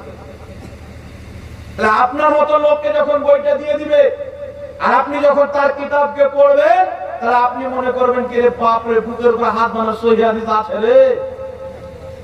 নাভির নিচে কটা আছে তো আপনি জানারই চেষ্টা করলেন না, পেয়ে গেলেন, হাত ছেড়ে বুকে নিয়ে চলে আসলেন। কিন্তু বুকের উপরে হাত বানা যেগুলো হাদিস লিখেছেন এই সবগুলো হাদিস হচ্ছে জয়ীফ এবং দুর্বল। বুকের উপরে হাত বাঁধার, ভালো করে শুনবেন, বুকের উপরে হাত বাঁধার যে আবু দাউদ শরীফের হাদিসকে আপনার জলঙ্গির ব্রাদার রাহুল বলেছে সহিহ, সহিহ ইবনে খুজাইমার হাদিসকে লামাযহাবীরা বলেছে সহিহ। আমি কিয়ামত পর্যন্ত চ্যালেঞ্জ করলাম, আবু দাউদের হাদিসকে কেউ যদি সহিহ হাদিস প্রমাণ করতে পারে তাকে 5 লক্ষ টাকা পুরস্কার দেওয়া হবে। বলেন সুবহানাল্লাহ। চ্যালেঞ্জ থাকলেও কেউ পারবে না। আপনি বলবেন জিন্দেগিতে ভিড় না, কারণ ওরা মানুষকে গুমরাহ করার জন্য কিতাবে লিখে রেখেছে, কিন্তু সহিহ হাদিস বুকে বানান না। আমি চ্যালেঞ্জ করলাম, কেউ থাকলে চেন তো একটা বলুন। আমাদের এখানে জাহাঙ্গীর মুফতি এসেছিল ঝাড়খণ্ড থেকে, চ্যালেঞ্জ করে গেছেন যে বুকের উপর হাত বানার কেউ যদি একটা সহিহ হাদিস দিতে পারে যে নবীর নামাজে বুকে হাত বেঁধেছে, তাহলে তাকে 5 লক্ষ টাকা পুরস্কার দেবে। তো তোর কাছে যখন হাদিস আছে বুকের উপর হাত বানা, তো পুরস্কারটা নিতে এত ব্যাঘাত কেন ঘটছে? আমি তো 1.5 বছর থেকে চ্যালেঞ্জ করছি। এর মানে বুঝে নিতে হবে নাই, বানানো হয়েছে। জি, বানানো হয়েছে নাই। তার কারণে বিরাদর ইসলাম খবরদার, আপনারা নাভির নিচে হাত বাঁধছেন, নাভির নিচে হাত বাঁধার একটা না, দুটা না, 4টা সহিহ হাদিস আছে। জোরে বলো সুবহানাল্লাহ। কটা সহিহ হাদিস আছে? নাভির নিচে হাত বাঁধার 4টা সহিহ হাদিস। প্রথম একটা শুনিয়ে দিচ্ছি, কিতাবের নাম মুসান্নাফে ইবনে আবি শাইবা, ইমাম মুসলিমের শিক্ষক ইমাম ইবনে আবি শাইবা রাহমাতুল্লাহ আলাইহি এই কিতাবের মধ্যে হাদিস নিয়েছেন হযরতে আলকামা ইবনে ওয়াইল ইবনে হুজর। তিনি নিজের পিতা থেকে বর্ণনা করছেন, ইয়াদা ও ইয়ামিনাহু আলা শুমালিহি ফি সলাতি তাহতা সুররা। আমি নবী পাককে দেখলাম, নবী পাক নিজের ডান হাতকে বাম হাতে রেখে ফি সলাতি নামাজে তাহতা সুররা নাভির নিচে বেঁধেছেন। জোরে বলতে হবে সুবহানাল্লাহ। ইমাম নিবামী রাহমাতুল্লাহ আলাইহি বলেন ইসনাদুহু সহিহ, নবীর নাভির নিচে হাত বেঁধেছেন, হাদিসটি সহিহ। একটা দুটা না, অসংখ্য ইমাম, আমার জানা মতে 5 জন ইমাম হাদিসটিকে সহিহ বলেছেন। তার কারণে আল্লাহর নবী নাভির নিচে হাত বেঁধেছেন, সহিহ হাদিস দ্বারা প্রমাণিত। কিয়ামত পর্যন্ত নাভির নিচে হাত বানাই হলো সুন্নাতে রাসূল। জোরে বলুন সুবহানাল্লাহ। আরেকটা হাদিস সাহাবা থেকে শুনিয়ে দিই, রাসূলুল্লাহ সাল্লাল্লাহু আলাইহি ওয়াসাল্লাম থেকে একটি শুনালাম, সাহাবা থেকে শুনিয়ে দিচ্ছি সহিহ হাদিস শুনেন। কিতাবটির নাম হচ্ছে আত-তামহিদ। কি বাবা? জোরে বলেন। কিতাবের নাম হচ্ছে আত-তামহিদ। জর্ডান থেকে কিতাবটি আনা হয়েছে বাবা। এই কিতাবে 20তম খণ্ড 78 নম্বর পৃষ্ঠার মধ্যে হাদিস। বর্ণনাকারীর নাম হচ্ছে উকবা বিন সাহবান রাদিয়াল্লাহু তাআলা আনহু। তিনি বলছেন ফাসাল্লি লিরাব্বিকা ওয়ানহার। এই আয়াতের তাফসীরে হযরতে আলী বলেছেন ইয়াদা ও ইয়ামিনাহু আলা শুমালিহি ফি সলাতি তাহতা সুররা। নামাজের সুন্নাত তরিকা হচ্ছে ডান হাতকে বাম হাতের উপরে রেখে নাভির নিচে বাঁধবে। জোরে বল সুবহানাল্লাহ। এই হাদিসের প্রত্যেকটা বর্ণনাকারী সহিহ সাহাবা থেকে হলো। এইবার আরেকটা হাদিস শুনিয়ে দিচ্ছি তাবেঈন থেকে, অর্থাৎ সাহাবী যিনি নবী পাককে দেখেছেন, তাবেঈ যিনি সাহাবীকে দেখেছেন। বিখ্যাত তাবেঈ ইমাম ইব্রাহিম নাখঈ রাহমাতুল্লাহ আলাইহি তিনি বলছেন হাদিসটি মুসান্নাফে ইবনে আবি শাইবা, মুসান্নাফে ইবনে আবি শাইবা বুখারী শরীফের পূর্বে লেখা হয়েছে, তিরমিজি শরীফের পূর্বে লেখা হয়েছে, মুসলিম শরীফের পূর্বে লেখা হয়েছে। মুসান্নাফে ইবনে আবি শাইবা হাদিস নাম্বার 3939। হযরত ইব্রাহিম নাখঈ বলছেন নামাজের সুন্নাত তরিকা হচ্ছে ডান হাতকে বাম হাতের উপরে রেখে নাভির নিচে বাঁধতে হবে, এটাই নবীর সুন্নাত। জোরে বলতে হবে সুবহানাল্লাহ। তার কারণে বিশ্ববিখ্যাত ইমাম 17 জন চাইতে বেশি সাহাবীকে দেখনেওয়ালা বিখ্যাত তাবেঈ ইমামে আযম আবু হানিফা রাহমাতুল্লাহ আলাইহি ফতোয়া দিয়েছেন নবী যেহেতু নাভির নিচে হাত বেঁধেছেন, সাহাবা নাভির নিচে হাত বেঁধেছেন, তাবেঈন নাভির নিচে হাত বেঁধেছেন, হযরত আলী রাদিয়াল্লাহু তাআলা নাভির নিচে হাত বেঁধেছেন। ইমামে আযম আবু হানিফা বলছেন যেটা নবীর তরিকা ওটাই হচ্ছে আমার মাযহাব, যেটা সাহাবার তরিকা ওটাই হচ্ছে আমার মাযহাব। তাই হানাফি মাযহাবে নাভির নিচে হাত বাঁধা সুন্নাত তরিকা। জোরে বলেন সুবহানাল্লাহ। কিন্তু বুকের উপরে হাত বাঁধার কোনো হাদিস নাই বাবা। যারা খাননি তো একজন করে আস্তে আস্তে গিয়ে খাওয়া দাওয়া করবেন। বুকের উপরে হাত বাঁধার কোনো সহিহ হাদিস নাই। কালকে যদি কেউ আপনাকে হাদিস নিয়ে এসে দেয় হাদিসটা সহিহ, তো আমাদের মতন ডাক্তারের কাছে চেক আপ করে নিলেন, বুঝতে পারলে? একটা আমার কাছের লোক বাড়ি বহরমপুরে, তো আমি ওদিক দিয়ে যাওয়া আশা করলেও তার সাথে সাক্ষাৎ করি। একটা কলেজ বন্ধ হলো, মাস্টার চাকরি করে। তো বহরমপুরে গীতারাম বলে একটা হসপিটাল আছে, জি নার্সিং হোম না কি বলে। তো গীতারামে গিয়েছে, তো ডাক্তার ফটো তুলেছে মাঝে ব্যথা। তো ফটো তোলার পরই বলছে আগে তাড়াতাড়ি করে অপারেশন করতে হবে, নচেত একটা পায়ের রগ নষ্ট হয়ে গেলে আর কিন্তু একটা পায়ে চলতে পারবে না। আর রিপোর্টও করে দিয়ে দিল। আবার টেনশনে পড়ে গেল বাবা, টাকা কত লাগবে? 2,40,000 টাকা। বেচারা খুব টেনশন আছে, বাড়ি এসে টাকা জোগাড় করাকরি চলছে, টাকাও জোগাড় হয়ে গেছে, যাবে। একটা লোক বলছে শোনো এখানে চেক আপ করলে একবার আর চেক আপ করো বড় ডাক্তারের কাছে গিয়ে। এ সরাসরি ফ্লাইটে চেপে আপনার চলে যাচ্ছে ব্যাঙ্গালোর গিয়ে ফটো তুলে চেক আপ করালো, আর মাত্র 77 টাকা একটা ক্যাপসুল দিল। কত টাকা? একটাই ট্যাবলেট দিল, খেয়ে এলো, ব্যথা আজকে গেল, কালকে গেল। চিন্তা করছেন কোনো ব্যথা নাই, ঠিক হয়ে গেল। তাহলে আপনাকে কোনো হাতুড়িয়া পাঠিয়েছে বুকের উপরে হাত বাঁধার হাদিস দিয়ে লেখা আছে নিচে সহিহ, আপনি বিভ্রান্তিতে পড়িয়ে না, যাচাই করিয়ে নিয়ে। যদি যাচাই না করান তো ওখানে যদি অপারেশন করে নিত তাহলে কি হতো বাবা? অক্ষম হয়ে যেত, কাটা হয়ে যেত, বিনা কারণে অকারণে ক্ষতি, আর 2,40,000 চলে যেত। আর ওষুধ খরচা, আর আসা যাওয়া খরচা, আর বিছানে পড়া খরচা, কতদিন ইনকাম করতে পারতো না, কত টাকা লস হতো বাবা। তা আপনার ঈমান যেন লস না হয়, তাই হক্কানি আলিম ওলামাদের কাছ থেকে, আহলে সুন্নাত ওয়াল জামাত হানাফি মাযহাবের আলিম ওলামাদের কাছ থেকে আপনি যাচাই করিয়ে নেবেন হাদিসটা সহিহ না জয়ীফ।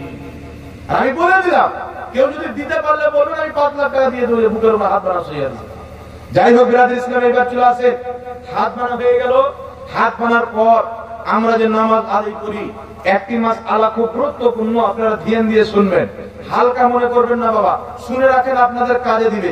মাসলাটা হচ্ছে যে ইমাম সাহেবের পিছনে আমরা সূরা ফাতিহা বা অন্য কোন সূরা পাঠ করব কি করব না, নাকি বলেন? অনেক মৌলবি পাওয়া যায়, ইউটিউব খুলে লিখবেন যে ইমাম সাহেবের পিছনে সূরা ফাতিহা পড়তে হবে কি হবে না। সূরা ফাতিহা পড়তে হবে না যদি 2টা মৌলবি আছে, তো হবে 10টা মৌলবি আছে। তখন আপনি কি করবেন? 2টা শুনবেন না 10টা শুনবেন? আপনার সাধারণ জ্ঞান বলবে যে 10টা দিকে আমিও দিকে, নাকি? জি, এটাই চিন্তা করবেন। তার কারণে এই বিষয়গুলো ঘটতে আরম্ভ হয়েছে, তাই আপনাদের শুনে রাখা দরকার। আজ থেকে 1300 বছর পূর্বে ইমামে আযম আবু হানিফা ফতোয়া দিয়েছেন যে ইমামের পিছনে কিরাত করা চলবে না, সূরা ফাতিহা পড়া চলবে না। আর ফুকাহায়ে কেরাম বলেছেন ইমামের পিছনে সূরা ফাতিহা পাঠ করা জায়েজ নয়, এটা হচ্ছে অবৈধ কাজ, মাকরুহে তাহরিমি, নাজায়েজ হবে, গুনাহ হবে। এইবার দুটো দলিল, আগে ফাতোয়াটা শুনিয়ে দিলাম, দলিল দেব এইবার। আচ্ছা, যারা পড়তে বলে তাদের দলিল কি, ওটা তো আগে জানতে হবে, নাকি বলেন? তারপর আমাদের দলিল। বুখারী মুসলিমের হাদিস, রাসূল পাক সাল্লাল্লাহু আলাইহি সাল্লাম বলেছেন যেই ব্যক্তি সূরা ফাতিহা পাঠ করলো না, উম্মুল কুরআন অর্থাৎ ফাতিহা শরীফ পাঠ করলো না, লা সালাত, তার নামাজই হলো না। যেই ব্যক্তি সূরা ফাতিহা পাঠ করলো না তার নামাজ হলো না। এই জন্য বিরাদর ইসলাম মাযহাব মানা ওয়াজিব।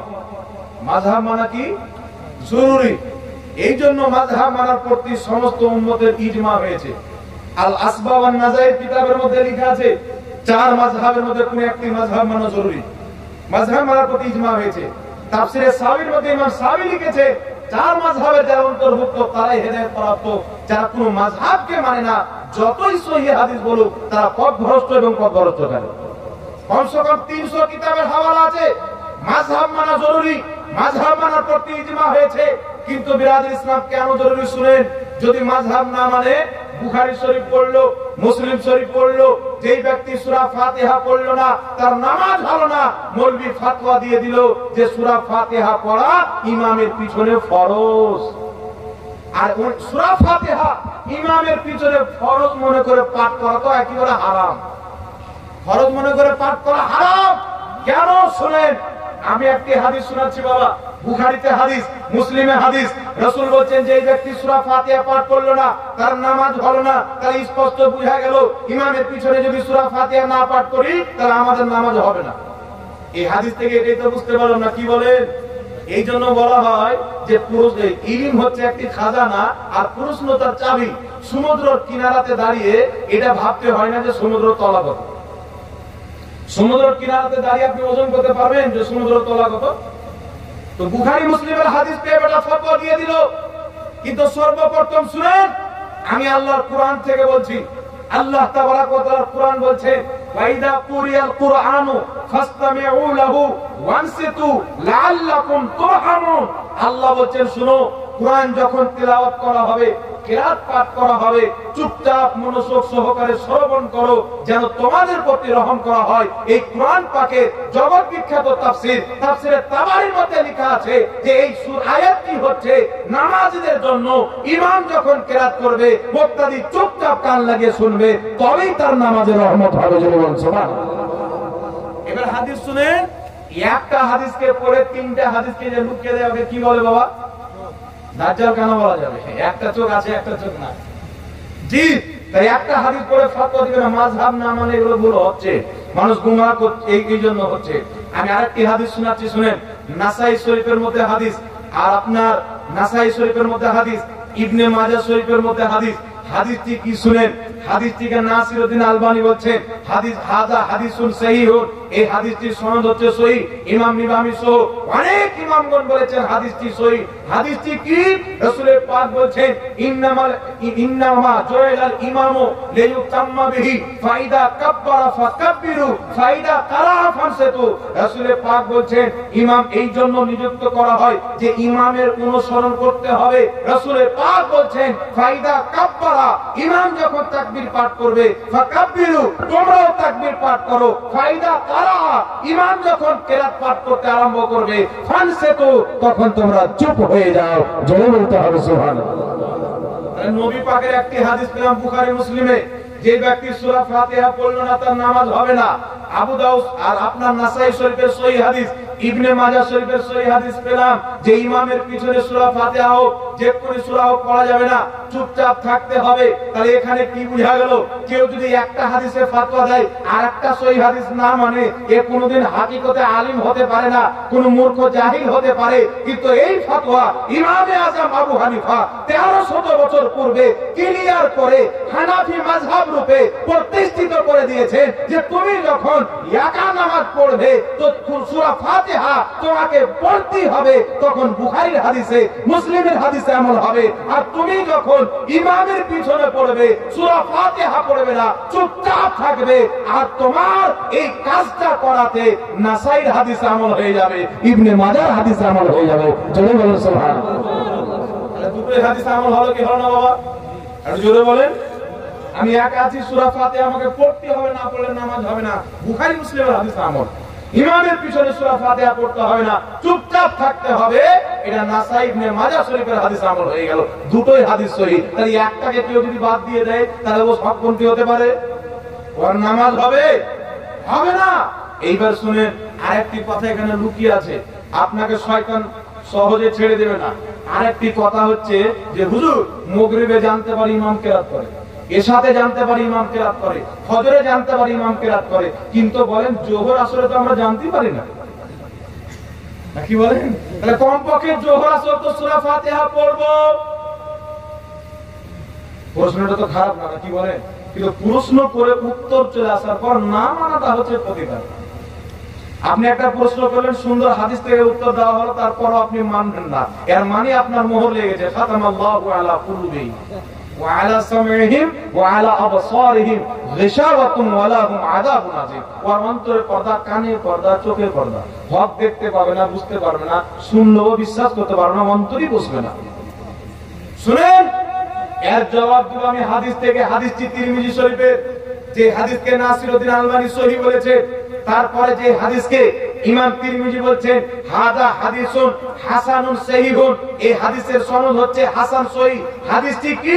বিখ্যাত সাহাবী জাবির ইবনে আব্দুল্লাহ রাদিয়াল্লাহু তাআলা আনহু বলছেন, এই শুনো, যেই ব্যক্তি সূরা ফাতিহা পড়লো না তার নামাজ হলো না।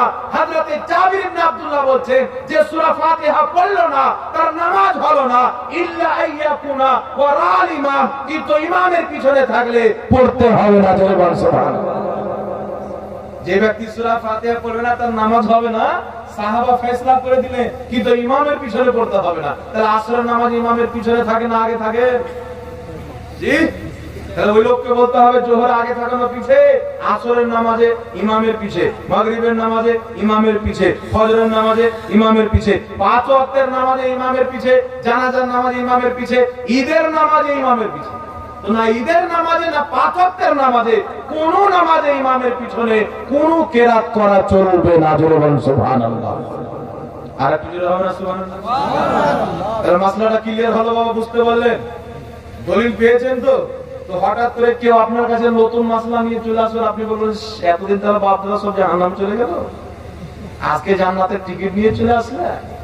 জান্নাতের রাস্তা আজকে খুঁজে পাওয়া যায়নি, বাকি জান্নাতের রাস্তা 1450 বছর পূর্বে খুঁজে পাওয়া গেছে, আমার নবী এলান করে দিয়েছে। যাই হোক বিরাদর ইসলাম, আরেকটা কথা মাসলা ক্লিয়ার করে শুনেলেন। আরেকটা মাসলা হচ্ছে, এই ছোটখাটো মাসলা নিয়ে সমাজে দ্বন্দ্ব হয়, আমি ফেরেজ করে দিতে চাচ্ছি যেন দ্বন্দ্ব না হয়। ফরজ নামাজের পরে দোয়া বলে আছে না নাই? একটু জোরে বলেন, দ্বন্দ্ব আছে না নাই? ফরজ নামাজের পরে দোয়া। একটা মৌলবি তো আছে, আমি চাঁচলে গিয়েছিলাম, একটা কলকাতার গাধা মৌলবি বেরিয়েছে, কাঠমিস্ত্রি। এ আবার বলছে যে ইয়াসিন নাম রাখা চলবে না, জাহাঙ্গীর নাম রাখা চলবে না, শাহজাহান নাম রাখা চলবে না। জাহাঙ্গীর বাদশা শাহজাহান বাদশা হিসেবে জন্ম দিয়ে চলে গেল, আর আজকে ও বছর নাম রাখে চলবে না। হ্যাঁ, তো এইগুলো সব গাঁজাখোর মৌলবি, এদের ফতোয়া শুনবেন না। এরা ডাহা ফতোয়া দেয় আর দলিল কিছু দেয় না, ফতোয়া দেয় দলিল দেয় না। এ বলছে যদি মক্কা মদিনাতে ইয়া নবী সালাম আলাইকে বলো তো তোমার 5 চামড়া তুলে নেব। না, আমি যখন ইতিহাস পড়ি তো আজ থেকে 80 বছর পূর্বে মক্কা মদিনাতে 800 বছর পর্যন্ত মসজিদে নববীতে, মসজিদে আপনার কাবা ঘরে, জান্নাতুল বাকিতে, সব জায়গাতে ইয়া নবী সালাম আলাইকে হয়েছে। 800 বছর পর্যন্ত আরবে হয়েছে, তারপরে ভারতে এসেছে। ভারতের মানুষ গেল এখানে ইয়া নবী সালাম আলাইকে পড়া হয়, হজ করতে গেল, ওখানে পেলো, এসে এখানে পড়তে পারবে। আর এই গাধা বলছে ওখানে পড়লে চামড়া তুলে দিত। আজকে তো ইহুদি বসে আছে, আজকে ওখানে কি করলে ইয়া নবী সালাম আলাইকে পড়লে, নবীকে সালাম দিলে চামড়া তোলা হবে, কিন্তু মহিলাদেরকে ডান্স করান, পুরস্কার দেওয়া হবে। মোবাইল খুলে সৌদি আরবের রাজধানী রিয়াজ, রিয়াজের মাটিতে সালমান খান আর শিল্পা শেট্টি, আমাদের ভারতের নায়ক নায়িকাকে নিয়ে গিয়ে সারা রাত্রি ফিল্ম ঘর উদ্বোধন করা হলো, ডান্স করিয়ে। পরের ইতিহাস পেপার আছে, আল কালাম পেপার আছে, আপনাদের বাঙালি পাওয়া যায়, বহুদিন পূর্বে ছেপেছিল। আর কাতার একটি জায়গা আছে আল জাজিরা, আল জাজিরা নামে একটি পেপার আছে, ওই পেপারের মধ্যে ছাপা হয়েছিল, আমার কাছে ভিডিও আছে। সৌদি আরবের সরকার বলছে আজকে থেকে সৌদি আরবে প্রকাশ্যে দারু বিক্রি করা হবে, কোনো রোকটোক নাই, বলে নাউজুবিল্লাহ। তাহলে সৌদি আরবে গিয়ে তুমি দারু বিক্রি করো, আমরা ইয়া নবী সালাম আলাইকে বলবো না, কি বলেন? জি, তা কেউ যদি আমাকে বলে সৌদি আরবে ক্যাম্প হয় না, আমি বলছি বাবা সৌদি আরবে যদি ক্যাম্প না হয়, তাই তুমি যদি না করো, তাহলে সৌদি আরবে সালমান খান শিল্পা শেট্টিকে ডান্স করাচ্ছে, তুমি তোমার আব্বা মাকে ডান্স করো। দলিল সৌদি আরব। আর সৌদি আরব আজকে দেখেন না কোন অবস্থায় চলে গেছে। সৌদি আরবের মানুষের ইতিহাস যারা সৌদি আরবে থাকে তারা জানে, বেশিরভাগ মানুষ বিনা উযুতে নামাজ পড়ে। ফুটবল খেলছে মাঠে, হাফ প্যান্ট পরে আছে, ফুটবল খেলতে গেলে নামাজের টাইম হয়ে গেল, না উযু না টুজু না মুখ ধোয়া, ডাইরেক্ট নামাজে দাঁড়িয়ে গেল, হাফ প্যান্ট পিনেই নামাজ পড়ে। একটা যুবক এসে দেখছি এখানে হাত বাঁধছে, কি ব্যাপারে ভাই? গল্প করতে করতে বলছে সৌদি আরবে দেখলাম মানুষের কিছু থাক না থাক নামাজ তো আছে, ওরা ফুটবল খেলতে খেলতে হাফ প্যান্ট পরে নামাজ দাঁড়িয়ে যায়, আর আমাদের দিকে লোক নামাজ পড়ে না। দাজ্জাল কেন তুই বুঝলি কি? বোকা কোথাকা হাফ প্যান্ট পরে ওর নামাজে দাঁড়ালো না নামাজের ইজ্জত খারাপ করলো? কি বলো বাবা? একটা লোক যদি একটা আপেল নিয়ে গিয়ে বাপের মুখে হাত সহ ভরে দেয়, তো আপেল খেলাম না বাপের কিডনি দান করলো। একটা আপেল নিয়ে গেলেন বাপের মুখে জবরদস্তি ভরে দেয়, মরেন আপনি ঝোঁককে ভরে দেন তাড়াতাড়ি মরে যায়। তাহলে আপনি বাপকে আপেল খাওয়ালেন না জান্নাতের টিকিট কেটে দিয়ে দিলেন, কোনটা করলেন? তা হাফ প্যান্ট পরে নামাজ পড়ে নামাজ হলো না গুনাহ হলো? জোরে বলেন। বিনা উজিতে নামাজ পড়া গুনাহ না নাকি? হাফ প্যান্ট এটা হচ্ছে সাতরা আওরাত, সাতরা আওরাতকে লুকানো হচ্ছে ফরজ। ঘুটনা উদাম করে কাজ করা হারাম, মাঠের কাজ হোক বাড়ির কাজ হোক, এই গুট্টাটা উদাম করা মুসলমানদের জন্য হারাম যে কোনো অবস্থাতে। বুঝতে পারছেন কথা আমার? তাহলে এই ঘুটনা উদাম করাই হারাম, তাহলে এটা উদাম করে যদি আপনি নামাজ পড়েন তাহলে হালাল হবে না আরাম হবে? ওই সিগারেট খাচ্ছে খেতে খেতে আজান হয়ে গেল, ফেলে দিল নামাজে ঢেকে গেল কাবা করে। তো এইরকম অনেক কাজ আছে। কাবা আছে সামনে, পাও করে এইভাবে বসে আছে কাবার সামনে, কাবার সামনে পাও করা আছে। আমাদের দেশের মুসলমানকে আল্লাহ ওলিরা আদব শিখিয়েছে, তারা কাবা যদি সামনে থাকে কোন মতে পাও সামনে করতে পারবে। ও যদি হাদিসও পেয়ে নেই, নাও যদি একটা বুঝার জন্য বলছি যে কাবার দিকে পাও করে পাও দিয়ে বসা জায়েজ আছে, কেউ যদি হাদিসও দিয়ে দেয় তবু আমাদের দিকে মুসলমান বসবে না। জায়েজ হলি দিয়ে করতে হবে, এটা কি অবশ্যই বাবা? জোরে বলে। জায়েজ হলি করতে হবে। আর কোন জিনিস যদি আমাদের দেশে আদব হয়, যেমন আমরা জানাবে মোহাম্মদ রাসূলুল্লাহ বলি, নবী পাককে জানাব শব্দ দিয়ে সম্বোধন করি, আমাদের ভারতে সবাই জানাব মানে সম্মানিত ব্যক্তি বুঝে কি বুঝে না? কিন্তু বাংলাদেশে যেন ওখানকার উলামায়ে কেরাম ফতোয়া দেয় যে নবী পাককে জানাব বলা যাবে না, ওদের বাচ্চাকে জানাব বলে অমুক জামাত অমুক জামাত, মানে জামাত জানাব জামান জানাব বলে সম্বোধন করার কারণে এটাকে ওরা নবীর ক্ষেত্রে ব্যবহার করাকে বৈধ মনে করে না, একই শব্দ। কিন্তু পাও করা, আমার নবী বলেছেন গুরুজনের সামনে পাও করা বসিও না, বলেননি? আমার নবী আদব শিখায়নি? পরে পায়ে পাও ঠেকে গেলে ওকে সালাম করো, খুশ করে দাও, যেন তোমার প্রতি নারাজ না হয়ে যায়। তাহলে কাবা তো সারা পৃথিবীর ঘরের মধ্যে সবচাইতে বেশি বুজুর্গ, সবচাইতে বেশি সম্মানিত, তাই কাবা ঘরের সামনে পা করে ঘুমানো যাবে না। এইবার চলে আসেন বিরাদুল ইসলাম, ফরজ নামাজের পর আমি কয়েকটা মসজিদে দেখেছি সবাই দোয়া করছে, দুই একটা যুবক ছেলে, ওদের টার্গেট হচ্ছে ইয়াং জেনারেশন, যে ভবিষ্যতে 100 বছরের পর এই যে আগেকার লোক সব মরে যাবে, কারণ আগেকার লোক তো দেখেছে শত শত বছর থেকে যে কোনটা ছিল আর কোনটা ছিল না। এখন যারা ইয়াং জেনারেশন হচ্ছে এদের মধ্যে দেওয়া হচ্ছে যে বাপ দাদা সব ভুল করলে তুইও ভুল করবি, এটা মানুষকে শিক্ষা দেওয়া হয়।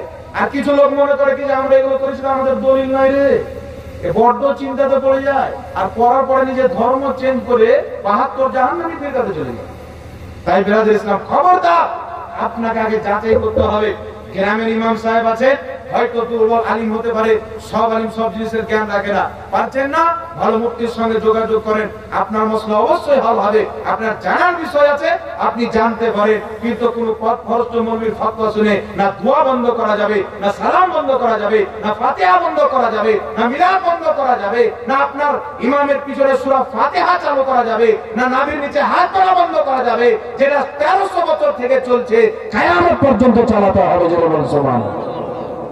আমি তো 1250 বছর পূর্বের কিতাব পড়েছি, আত-তামমিহুল গাফিলিন, ইমাম সামারকান্দির লেখা কিতাব 1250 বছর পূর্বে, ওই কিতাবে লেখা আছে ইয়া নবী সালাম আলাইকুম।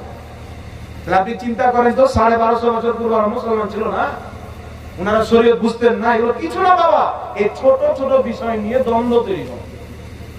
সালাম কেন কি কোনো ব্যক্তি করলো নেকি পেলো, কেউ করলো না নেকিটা পেল না, কিন্তু নাজায়েজ হারাম মনে করে যদি না করে তোর গুনাহ হবে, পাপই হবে। মুস্তাহাব কাকে বলে? করলেন নেকি পেলেন, না করলেন পেলেন না। জুমার দিনে হচ্ছে নামাজ পড়ছে মানুষ, জুমার শেষ সালাম সালাত ও সালাম হবে, দাঁড়িয়ে সবাই নবী সাল্লাল্লাহু আলাইহি পড়বে, আপনার বিশেষ কাজ আছে আপনি করলেন না, চলে গেলেন, কোনো গুনাহ হবে না। কিন্তু আপনি মনে করছেন হারাম নাজায়েজ যারা করছে জাহান্নামে যাবে, তাহলে আপনি নিজে জাহান্নামে যাবেন না করে। জি, আর মুস্তাহাব করলে নেকি, না করলে গুনাহ। আর এটাকে রেগুলার ছাড়তে হয়, যেমন নফল নামাজ ওলামায়ে কেরাম বলেছেন পড়বেন তো নেকি পাবেন, না পড়লে গুনাহ হবে না, কিন্তু প্রত্যেকদিন ছাড়তে হয় না। ওরকম মুস্তাহাব, প্রত্যেকদিন ছেড়ে যে আপনি চলে যাবেন এটা খারাপ দেখায়, কারণ এটা আমার নবীর সাথে নিসবত আছে, আর নবীর সাথে নিসবত হলে উম্মত কোনোদিন একা হালকা মনে করতে পারে না। জোরে বলুন সুবহানাল্লাহ। এটা আমাদেরকে বুঝতে হবে বাবা। কিন্তু ছোট ছোট বিষয়কে নিয়ে লাগিয়ে দিল ঝামেলা, লাগিয়ে দিল দ্বন্দ্ব। বিষয় তো এটা না, বিষয়টা হচ্ছে আকীদার বিষয়, বিষয়টা হচ্ছে ঈমানের বিষয়। আমাদের মধ্যে যে 72 জাহান্নামী ফিরকা হবে তাদের আকীদা হবে খারাপ। আকীদা কি হবে? আকীদা হবে খারাপ। কি খারাপ? আজকে লামাযহাবী যারা ভাইদের আকীদা মৌলবীরা কি শিক্ষা দিচ্ছে? আল্লাহর হাত ছিল, আল্লাহর পা আছে, আল্লাহর চোখ আছে, আল্লাহর মাথা আছে, আল্লাহর কুনি আছে, আল্লাহর আঙ্গুল আছে। এই আকীদাটা ভালো না খারাপ বাবা? জোরে বলে। একটা হিন্দু ভাই চিন্তা করলো যে ভগবান তো আমাদের চাইতে গ্রেট হওয়া উচিত, তো আমাদের দুটা হাত আছে, তো রামের 4টা হাত করে দাও, ভগবানের 6টা হাত করে দাও। তো মূর্তির কোনটা দেখবেন 4টা হাত আছে, কোনটার 6টা আছে, কোনটার 8টা আছে। আমি তাদেরকে ছোট করছি না, তাদের ধর্ম তাদের কাজ, আমাদের ধর্ম আমাদের। তো কিছু মৌলবীও এটা প্রচার করতে আরম্ভ করলো আল্লাহর হাত পা আছে। খবরদার, এই আকীদা হচ্ছে মুজাসসামাদের আকীদা। ইসলামের আকীদা হলো আল্লাহ নূর, আল্লাহ হচ্ছে নূর, আল্লাহর কোনো আকার আকৃতি নাই। জোরে বলতে হবে সুবহানাল্লাহ। আল্লাহ কোরআন পাকে হাত শব্দগুলো যে ব্যবহার করেছেন নিজের গুণকে বোঝার জন্য। মানুষকে যদি একটা বড় কিছু আপনি বুঝান তাহলে কিরকম ভাবে বুঝাইতে হবে বাবা? একটা মাস্টার যিনারা আছেন, আপনি জিজ্ঞাসা করবেন যিনারা ছেলেকে বুঝায়, ছেলে যদি একটু কম নলেজ রাখে আর খুব বড় জিনিস যদি বুঝাবার চেষ্টা করে মাস্টার সাহেব, তো কত রকম ভাবে ঘুরিয়ে ঘাড়িয়ে উদাহরণ দিয়ে তাকে বুঝায়। নাকি বলেন? ট্রাক্টরের উদাহরণ, ঘাসের উদাহরণ, যেটা মনে সে বুঝতে পারে উদাহরণ দিয়ে বুঝিয়ে দেয়। তো আল্লাহ তো কোরআন মানব জাতিকে বুঝার জন্য পাঠিয়েছে। তো আল্লাহ কোরআনে বলছেন যে নবী, যারা আপনার হাতে ব্যয় হল আমি আল্লাহর হাতে ব্যয় হল, এটা ফজিলত বুঝিয়েছেন। তার কারণে তারা বলছে আল্লাহর হাত যদি না থাকে তাহলে হাত বললো কেন? কিন্তু আল্লাহ প্রত্যেক মুফাসসিরিন লিখেছে। তাফসীরে মাতুরিদির মধ্যে 1000 বছর পূর্বেকার তাফসীরের কিতাব, 1200 বছর পূর্বে, 900 বছর পূর্বের তাফসীরের কিতাব উঠেলেন, সবাই বলেছেন আল্লাহ যেখানে হাত বলেছেন, পা বলেছেন, এর দ্বারা নিজের কুদরতকে বুঝিয়েছেন। নচেত আল্লাহ আকার আকৃতি থেকে পাপ। কেউ যদি আল্লাহর আকার মানে সৃষ্টির মতন ও মুসলমান থাকে না, কাফির হয়ে যায়। প্রত্যেক তাফসীরের কিতাবের মধ্যে লেখা আছে। তার কারণে বেরাদ ইসলাম আকীদা তথা আকীদা। আচ্ছা বলেন তো বাবা, নবী পাকের ওসিলা দিয়ে দোয়া করা যাবে না? বলেন।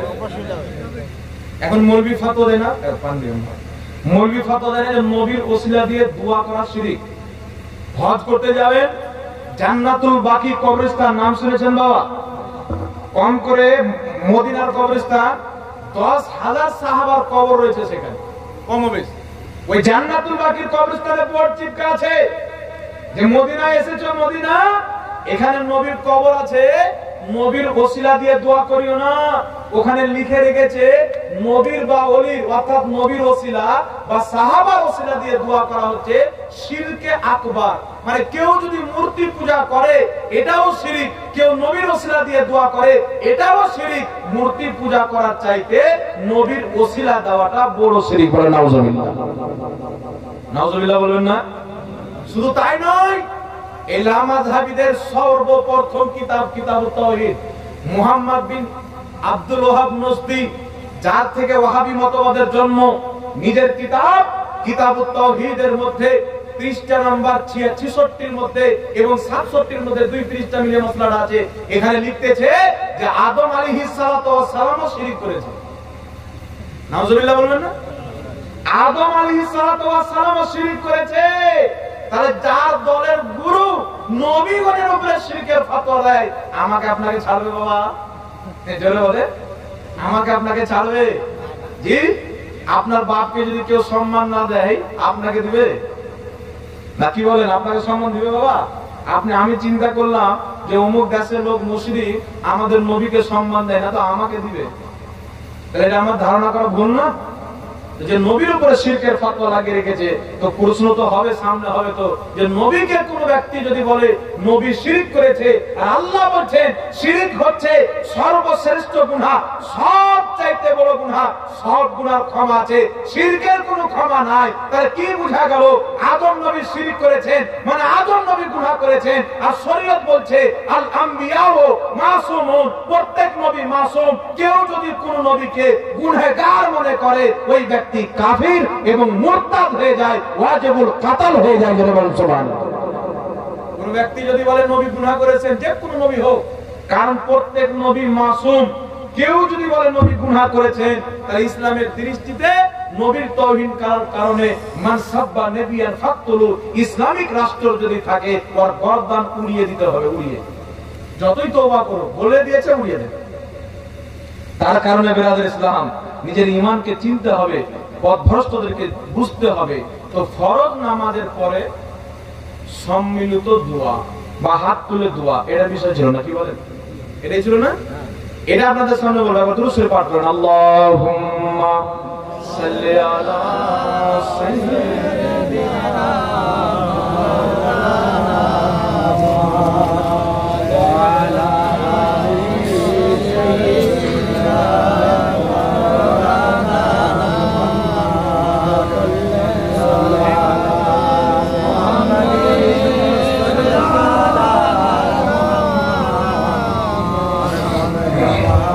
से निकालो पाक नामे मोहम्मद।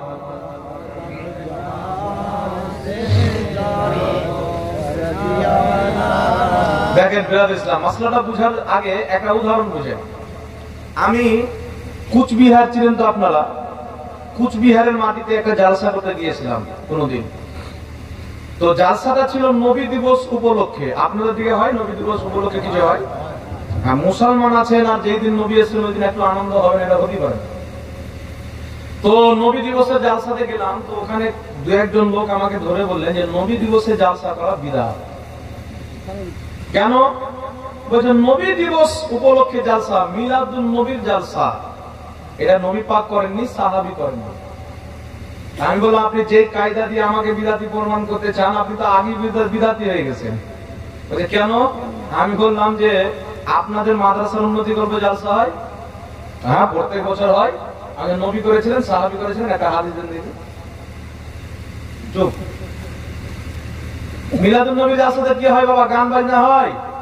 উপলক্ষ যেটাই হতো হোক না কেন, উদ্দেশ্যটা দেখতে হবে। এখানে গান বাজনা হবে না, আল্লাহ রাসূলেরই কথা হবে। যদি আল্লাহ নবীর কথা হয় তো ঈদ মিলাদুন নবী রাখলেও যায়, সিরাতুন নবী রাখলেও যায়। বলুন সুবহানাল্লাহ। যেমন লামাযহাবীরা বেশি ফেফড়ায়, সবচাইতে 12 রবিউল আউয়াল আসলে তো অনেক মৌলবীকে মরিচ লেগে যায়। সব বিষয় বাদ, এদের গ্রুপ আছে, সব ছাড় এটাই নিয়ে সবাই বলো, এটাই নিয়ে সবাই বলো। কেন? নবী দিবস পালন করা বিদআত, নবী দিবস পালন করা হারাম। কেন? নবী করেনি, সাহাবী করেনি। তো লামাযহাবীদের রোজার আগে আমার কাছে আছে, আগামী 12 রবিউল আউয়াল ইনশাআল্লাহ পোস্টমর্টম হবে। আমার কাছে পোস্টার আছে। লামাযহাবীদের আপনার জলঙ্গিত ব্রাদার রাহুল সহ ঢাকাতে একটা তারা সম্মেলন করেছে। নাম কি দিয়েছে জানেন? নাম দিয়েছে সালাফি কনফারেন্স। কি নাম? সালাফি কনফারেন্স। ঢাকার মাটিতে। আমার কিয়ামতের সকাল পর্যন্ত চ্যালেঞ্জ থাকলো, সহিহ হাদিস লাগবে না, দঈফ হাদিস লাগবে না, হাসান হাদিস লাগবে না। কেউ যদি একটা জাল হাদিস দিতে পারে, একটা বাজে কথাই যদি দেখিয়ে দিতে পারে যে আমার নবী কোনদিন সালাফি কনফারেন্স করেছেন, 10 লক্ষ টাকা পুরস্কার দেওয়া হবে। পারবে বাবা? পারবে? এই সালাফি নামের লোক তো কালকে জন্ম নিল। এ তো 150 বছর পূর্বে তো এদের না কোনো মসজিদ আছে, না মাদ্রাসা আছে, না কোনো লেখা কিতাব আছে। তাহলে এই লোকটা দেখাইতে পারবে? তো যেই যুক্তি দিয়ে তোমার সালাফি কনফারেন্সকে জায়েজ করবে, ওই একই যুক্তিতে মিলাদুন নবীও জায়েজ। বলেন সুবহানাল্লাহ। কিন্তু আলহামদুলিল্লাহ মিলাদুন নবীর দলিল আছে। ইমাম জালালউদ্দিন সিয়ুতি আল হাবিলিল ফাতাওয়াতে বলেছেন নবী দিবস পালন করা যায়। ইমাম জাওজি রাহমাতুল্লাহ আলাইহি বলেছেন নবী দিবস পালন করা যায়। ইমাম সিয়ুতি রাহমাতুল্লাহ আলাইহি হুসনুল মাকসাদ ফি আমালিল মাউলিদ কিতাবের মধ্যে বলেছেন নবী দিবস পালন করা যায়। জগৎ বিখ্যাত ইমাম লামাযহাবীরা যিনাকে শাইখুল হাদিস বলেন, ইমাম ইবনে হাজার আসকালানী রাহমাতুল্লাহ আলাইহি বলেছেন আমি নবী দিবসের দলিল কুরআন পাকেও পেয়েছি, হাদিস শরীফেও পেয়েছি। বলেন সুবহানাল্লাহ। একটা না দুটা না, আমার জানা মতে 420 জন ইমামের ফতোয়া আছে নবী দিবস পালন করা যায়, তাফসীরে রুহুল বায়ানে লেখা আছে। আর খাস করে আহলে হাদিসদের ইমাম ইবনে তাইমিয়া নিজের কিতাব ইক্তেদাউল সিরাতিল মুস্তাকিমের মধ্যে লিখেছে, যারা নবী দিবসে আনন্দিত হয়ে জালসা করে, ভালো খাদ্যের ব্যবস্থা করে, অর্থাৎ ভালো কাজের মাধ্যমে নবীকে এই দিনে পেয়েছি বলে আল্লাহ শুকরিয়া আদায় করার মাহফিল করে, তারা অবশ্যই নেকি পাবে। কারণ এটা তারা দুনিয়ার জন্য করে না, নবীর মহব্বতের জন্য করে। বলেন সুবহানাল্লাহ। এবার চলে আসেন মিলাদুল ইসলাম, ফরজ নামাজের পরে দোয়া করা যাবে কি যাবে না? দলিলটি নিয়ে নেবেন। একটা হচ্ছে আম হুকুম, একটা হচ্ছে বাবা খাস হুকুম। সুনানুল কুবরা লিল বাইহাকির মধ্যে সহিহ সনদে হাদিস, সাহাবী রাসূল বলছেন আল্লাহর নবী সাল্লাল্লাহু আলাইহি সাল্লাম যখনই নামাজ পড়াতেন, প্রত্যেক ফরজ নামাজের পর নবী পাক সালাম ফেরানোর পর মুক্তাদির দিকে চেহারা করতেন, তারপরে নিজের দুইখানা হাত তুলতেন, আর দুইখানা হাত তোলার পর আল্লাহর দরবারে দোয়া চাইতেন। বলেন সুবহানাল্লাহ। কারণ নবী যদি হাত তুলে দোয়া করে, আবু বকর সিদ্দিক হাত নামিয়ে রাখবে? নবী যদি দোয়া করেন তো সাহাবা হাত নামিয়ে রাখবে? নবী দোয়া করেছিলেন মানে সাহাবা অবশ্য করেছেন। তো আমার নবী হাত তুলে দোয়া করেছেন, এটা একটা না দুটা না, আমি এতদিন পর্যন্ত খুঁজতে খুঁজতে 7টা সহিহ হাদিস পেয়েছি। বাবা কটা? বিশুদ্ধ হাদিস 7টা পেয়েছি, আরো আছে আলহামদুলিল্লাহ। এই বিষয়ে আমার বড় ভাই মুফতি আমজাদ হোসেন সিমনানি, নামটা আপনারা শুনে হবে, মুফতি আমজাদ হোসেন সিমনানি সাহেব অসংখ্য 100 চাইতে বেশি কিতাব লিখেছেন। রিসেন্টলি কিছুদিন পর, মনে হয় কালকে ওনার বাড়িতে কিতাবটা পৌঁছে যাবে। নামাজের পরে সম্মিলিত মুনাজাত, হাত তুলে মুনাজাত, মাজাল সাথে মুনাজাত, বাড়িতে মুনাজাত, সবাই মিলে সবাই হাত তুলবে, একজন দোয়া করবে, সবাই আমিন বলবে। সব জায়গাতে জানাজার পর, দাফনের পর, জালসার মধ্যে, জালসার পর বাড়িতে, নতুন দোকান উদ্বোধন করাতে, নামাজের পরে মসজিদের ভিতরে, প্রত্যেক পবিত্র জায়গাতে নবী মুস্তাফা জায়েজ করে দিয়েছেন। সুবহানাল্লাহ। একটি হাদিস শুনিয়ে দিচ্ছি, হাদিসটি হাকিম আল মুস্তাদরাকের মধ্যে রাসূল পাক বলছেন যে যখন কিছু সংখ্যক মুসলমান যেখানে একত্রিত হবে আর তারা নিজের দুই হাত আল্লাহর দরবারে উত্তোলন করবে, একজন দোয়া করবে, বাকি সবাই আমিন বলবে, তারা যা চাইবে আল্লাহ তাদেরকে তাই দিবে। সুবহানাল্লাহ। যেখানে মুসলমান জমা হবে, আমার নবী বলেননি যে ফরজের নামাজ বাদ দিয়ে, নামাজের পরে বাদ দিয়ে, জালসাতে বাদ দিয়ে, জানাজাতে বাদ দিয়ে, যেখানে ভালো কাজে মুসলমান জমা হবে সেখানেই সম্মিলিত দোয়া করা আমার নবী হাদিসে জায়েজ করে দিয়েছেন। সুবহানাল্লাহ। মুজাম্মুল কবির লিতাবরানির মধ্যে হাদিস, রাসূল পাক সাল্লাল্লাহু আলাইহি সাল্লাম বলেন যখনই মুসলমান শব্দটা মনে রাখবেন, যখনই মুসলমান একত্রিত হয় আর আল্লাহর দরবারে সবাই নিজের হাতে অগ্রভাগকে উত্তোলন করে আল্লাহর দরবারে দোয়া চায়, আল্লাহর প্রতি ওয়াজিব হয়ে যায় তারা যা চায় তা দেওয়া। সুবহানাল্লাহ। ইমাম হাইসামি রাহমাতুল্লাহ আলাইহি মাজমুউজ যাওয়াইদের মধ্যে এই সম্মিলিত দোয়ার হাদিসটিকে বলেছেন রিজালুহুমা সিকাত। এই হাদিসের প্রত্যেক বর্ণনাকারী হচ্ছে সহিহ বর্ণনাকারী। জোরে বলতে হবে সুবহানাল্লাহ। তাহলে দুটি হাদিসে কি বুঝতে পারলাম? তিনটি হাদিস পড়া হলো, সুনানুল কুবরা লিল বাইহাকি, মাজমাউজ যাওয়াইদ, হাকিম আল মুস্তাদরাক এবং মুজাম্মুল কবির লিতাবরানির মধ্যে বিশুদ্ধ হাদিস দিয়ে প্রমাণ হলো সম্মিলিত দোয়া নামাজের পরেও যায়, জালসার মধ্যেও যায়, জানাজার পরেও যায়, দাফন করার পরেও নবী জায়েজ করেছেন। জয় বলতে হবে সুবহানাল্লাহ। আরেকটি হাদিস শুনিয়ে দিই, লামাযহাবীদের ইমাম ইবনে কাসির নিজের কিতাব আল বিদায়া ওয়ান নিহার মধ্যে এবং তারিখে তাবারির মধ্যে একটি বিশুদ্ধ হাদিস উল্লেখ আছে। হাদিসটি কি? বিখ্যাত সাহাবী হযরত আলা হাজরামি রাদিয়াল্লাহু তাআলা আনহু, তিনাকে নবী পাক সাল্লাল্লাহু আলাইহি সাল্লাম কোথাও পাঠিয়েছিলেন কিছু সংখ্যক সাহাবীর দলের নেতা বানিয়ে, সরদার বানিয়ে। তিনারা যখন ফিরছেন, আসছেন, আস্তে আস্তে একটি মরুভূমি এলাকায় রাত্রি হয়ে গেল। আল্লাহর নবীর সাহাবী সেখানে বিশ্রাম করতে আরম্ভ করলেন, ঘুমিয়ে গেলেন। ফজরের নামাজের টাইমে উঠে দেখছেন তিনাদের উট, তিনাদের সাওয়ারি সামান কিছু নাই, হারিয়ে গেছে বা চুরি হয়ে গেছে। তিনারা সুন্দর করে ফজরের নামাজ আদায় করলেন। ফজরের ফরজ নামাজে সালাম ফিরানোর পর হযরতে আলা রাদিয়াল্লাহু তাআলা আনহু নিজের দুইখানা হাত উত্তোলন করলেন। তিনাকে দেখে প্রত্যেক সাহাবী হাত তুলে নিলেন। হযরতে আলা দোয়া করতেছিলেন, প্রত্যেক সাহাবী আমিন বলতেছিলেন। বর্ণনাকারী বলছেন দোয়া করতে করতে সূর্য বেরিয়ে চলে আসলো, এমন কি যে আল্লাহ পাক তাদের দোয়াকে কবুল করে তাদের হারানো উট এবং সাওয়ারি বস্তুগুলি সবকিছু আল্লাহ ফিরিয়ে দিল। জোরে বলুন সুবহানাল্লাহ। তাহলে সাহাবী রাসূল হজরের নামাজের পর সম্মিলিত দোয়া করেছেন। তাহলে যে কাজটা সাহাবা করেছেন ওই কাজকে কেউ যদি বিদআত বলে ইমান থাকবে? ইমান থাকবে তো থাকবে না, বউটাও থাকবে না। মানে সাহাবার আমলকে বিদআত বলা মানে সাহাবাকে বিদআতি বলা। এখন তো প্রকাশ্যে বাংলাদেশে একটা মৌলভী আছে আব্দুর রাজ্জাক বিন ইউসুফ, ওকে জিজ্ঞাসা করা হলো যে হযরতে উসমান গনি সানি আযান জুমার দিনে 2 আযান চালু করে কি বিদআত করেছেন? বলে জি হ্যাঁ বিদআত করেছেন। নাউযুবিল্লাহ, আস্তাগফিরুল্লাহ। তাহলে উসমান গনির মত সাহাবীকে কেউ যদি বিদআতি বলে ঈমানটা থাকবে বাবা? উনাদেরকে বিদআতি যে বলবে তারাই বিদআতি। 8 রাকাত তারাবি পড়া বিদআতি, নামাজের পরে সম্মিলিত দোয়াকে নাজায়েজ বলা বিদআত বলা বিদআতিদের আলামত। তার কারণে আমাদের ইসলাম চোরের মায়ের গলা জোর, আপনাদের কাছে বলে কি বলেন না? জি, চোরের মায়ের গলা জোর। যারা নিজেই বিদআতে ডুবে আছে ফতোয়া দেয় জান্নাতি মুসলমানদের উপরে, হানাফি মুসলমানদের উপরে ফতোয়া দেয় এরা বিদআতি। চ্যালেঞ্জ করে বলি হানাফিরা বিদআতি না, যারা মাযহাবকে ত্যাগ করে আহলে হাদিস হয়েছে, লা মাযহাবী হয়েছে, শরীয়ত অনুযায়ী আসলে তারাই বিদআতি। বলেন সুবহানাল্লাহ। আল্লাহর নবী সাল্লাল্লাহু আলাইহি সাল্লাম ফরজ নামাজের পরে হাত তুলে দোয়া করেছেন, সম্মিলিত দোয়া করার নবী অনুমতি দিয়েছেন, সাহাবায়ে কেরাম করেছেন। অবশ্যই ফরজ নামাজের পর সম্মিলিত মুনাজাত ইমামের সাথে আপনারা অবশ্যই করবেন। জোরে বলুন সুবহানাল্লাহ। আল্লাহর কোরআন বলছেন ফাইদা ফারাগতা ফানসাব, আল্লাহ বলেন যখন তুমি নামাজ থেকে ফারিগ হবে সঙ্গে সঙ্গে দোয়াতে পরিশ্রম করো। জগৎ বিখ্যাত তাফসীরের কিতাব তাফসীরে ইবনে আব্বাস সাহাবীর লেখা তাফসীর, এই কিতাবের মধ্যে লেখা আছে আল্লাহ পাক প্রত্যেক ফরজ নামাজের পরে দোয়া করার অনুমতি দান করেছেন। জোরে বলুন সুবহানাল্লাহ। তাই উঠান তিরমিজির হাদিস, আর অনেক কিতাবের মধ্যে হাদিসটি পাবেন। রাসূল পাককে জিজ্ঞাসা করা হলো ইয়া রাসূলুল্লাহ ইয়া হাবিবাল্লাহ সাল্লাল্লাহু আলাইহি ওয়াসাল্লাম দোয়া সবচেয়ে বেশি কবে কবুল হয়? নবী পাক বললেন অর্ধেক রাতের পর এবং ফরজ নামাজের পর। জোরে হবে না সুবহানাল্লাহ। এখানে একটা তাজ্জুব করার কথা বলে দিই। একজন লামাযহাবী ভাই আমাকে ফোন করেছেন যে হুজুর আমি কিন্তু হচ্ছে আহলে হাদিস লোক, আপনাকে ফোন করেছি, আপনি বিরক্ত হবেন না, রাগ করবেন না। আমি আলহামদুলিল্লাহ, তুমি যদি জানার জন্য ফোন করে থাকো আমি রেডি আছি, ঝগড়ার জন্য না, জানার জন্য রেডি আছি, প্রশ্ন করো। তো বলছে দলিল দেন।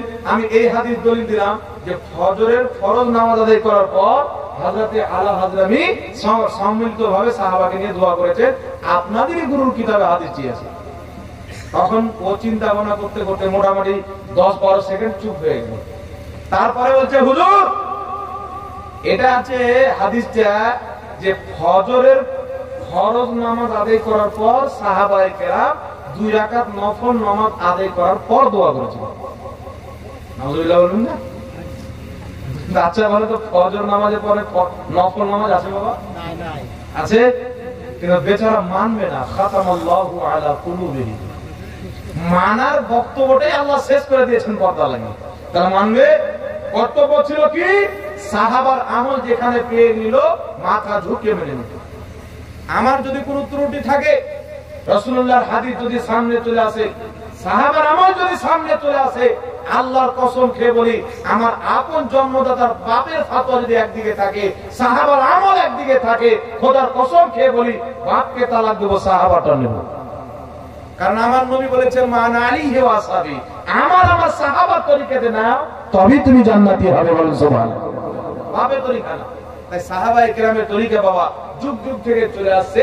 সাহাবা সালফে সালেহ তাবেঈন সবাই সম্মিলিতভাবে ফরজ নামাজের পরে দোয়া করেছেন। কাবা ঘরে ইমাম করে না, তো কাবা ঘরে ইমাম করে না তো কি হয়ে গেল? জি, কোন সমস্যা হবে কি? নবী পাক কি বলেছেন যে কাবা ঘরে যদি হয়তো করিয়ে। একটা হাদিস আর শুনিয়ে দিই তাহলে আপনাদেরকে। হাদিসটা হচ্ছে কি হযরতে আলী রাদিয়াল্লাহু তাআলা আনহু বাড়িতে নামাজ পড়ছেন। ওনার বাড়ি মসজিদে নববীর আশেপাশে। মসজিদে নবী যাচ্ছেন না, জিজ্ঞাসা করছেন সাহাবী হুজুর আল্লাহর নবীর মসজিদ মসজিদে নববী, এই মসজিদে নামাজ পড়লে অন্য মসজিদের চাইতে 1000 গুণ বেশি নেকি পাওয়া যাবে, আর আপনি বাড়িতে নামাজ পড়ছেন মানে বুঝলাম না। হযরতে আলী বলেছিলেন এই সাহাবী আমি আমার নবীর কাছে শুনেছি রাসূল পাক বলেছেন, আলী আমার এই মুসাল্লাতে যখন কোন জালিম ব্যক্তি চেপে নামাজ পড়াবে তখন তুমি বাড়িতে নামাজ পড়িও, তোমার বাড়িতে নামাজ পড়া তোমাকে মসজিদে নবীতে নামাজ পড়ার সমতুল্য আল্লাহ নেকি দান করে দেবে। জোরে বলেন সুবহানাল্লাহ। তারা কে ছিল জানেন? তারা হযরত উসমান গনিকে হত্যা করার পর ওই মুসাল্লাতে চেপেছিল বালওয়াইরা নামাজ পড়াচ্ছিল, তারাও দাঁড়িয়ে টুপি ওয়ালা মুসলমান ছিল, কিন্তু হযরত আলী তাদের পিছনে নামাজ পড়েনি। তাহলে আপনি কি বলবেন? মক্কা মদিনাতে না হলি তো মক্কা মদিনাতে 800 বছর পর্যন্ত দোয়া হয়েছে, কায়াম হয়েছে, আর মক্কা মদিনাতে মিলাদুন নবী যেমন পালন হয়েছে পৃথিবীর কোনো দেশে হয়নি। আরবের মাটিতে নবীর জন্মের দিনে বাচ্চা মহিলা সবাই আনন্দ হয়ে মাহফিলের আয়োজন করেছে, মিছিলের আয়োজন করেছে, সবাই আপনার নিজের নিজের এলাকাতে বেরিয়ে নারা দিয়ে স্লোগান দিয়ে যেই ঘরে নবী জন্ম নিয়েছেন ওই ঘরে জমা হতো। বড় বড় ইমামগণ বক্তব্য দিতেন 800 বছর পর্যন্ত। কত বছর পর্যন্ত? 800 বছর পর্যন্ত বড় বড় ইমাম, বড় বড় ফকিহ সবাই জমা হতেন, আর সবাই জমা হয়ে ওই জায়গাতে বিভিন্ন উলামা, ফুকাহা, ইমাম, মুহাদ্দিসিনগণ বক্তব্য দিতেন, আর শেষের বেলা দোয়া করতেন। দোয়া করে মানুষের জন্য আহারের ব্যবস্থা থাকতো, খাওয়া দাওয়া করে সব বাড়ি চলে যেত। এটা তো মক্কা মদিনা থেকে এসেছে। তাহলে আপনি কি বলবেন যে 800 বছর মক্কা মদিনাতে ইসলাম ছিল না? কিন্তু আমি আমার নবীর কথা বলে দিচ্ছি, রাসূল পাক বলেছেন আল মালহামাতুল উজমা। এই শব্দের ব্যাখ্যা আপনি পড়লে বুঝে যাবেন। সাহিহ মুসলিম পড়েন, অনেক কিতাবের মধ্যে লেখা আছে যে আরব কিয়ামতের পূর্বে ধ্বংস হয়ে যাবে। এমন কোন আমেরিকান কালচার নাই যেটা আরবে পরিবেশ করবে না, এমন কোন ইহুদি কালচার নাই যেটা আরবে পরিবেশ করবে না। আমরা সেটা বাস্তবায়ন দেখতে পাচ্ছি। কিন্তু রাসূল করিম সাল্লাল্লাহু তাআলা আলাইহি ওয়া আলিহি ওয়াসাল্লামের দ্বীনকে আরবের মাটিতে যারা কায়েম রেখেছিল তারা ছিল তুর্কি হুকুমত, খেলাফতে উসমানিয়া, অটোমান আম্পিয়ার। জোরে বলুন সুবহানাল্লাহ। তাহলে বিষয়টা আমাদেরকে বুঝতে হবে বাবা। যুগ যুগ থেকে 800 বছর মক্কা মদিনাতে চলেছেন। আচ্ছা বলেন তো বাবা, 800 বছর পূর্বে ইমাম ইবনে হাজার আসকালানী নিজেই মিলাদুন নবী পালন করেছেন। ইমাম জালালউদ্দিন সুয়ুতী যেইগুলো মুহাদ্দিসকে পড়ে কোনটা হাদিস সহিহ, কোনটা হাদিস হাসান, কোনটা দঈফ এটা আমরা ভাগ করতে পারি, যেই ইমামগণ রাবী বর্ণনাকারীর পরিচয় নিজের কিতাবে লিখে দিয়েছে তারা নিজেই মিলাদুন নবী পালন করতে পারেন। সুবহানাল্লাহ। তারা সব জাহান্নামে চলে গেল, আর তাদের কিতাব পড়ে আজকে আমরা তাদের বিরুদ্ধে ফতোয়া দিয়ে জান্নাতে যাব? এটা কোনোদিন সম্ভব হতে পারে না। তার কারণে উম্মতের বেশি আমল যেটাতে হয়েছে বাবা সেটাই মানতে হবে, ইমাম মুহাদ্দিসিনদের ফতোয়াকে মানতে হবে। আজকের গলাবাজি ফতোয়া চলবে না।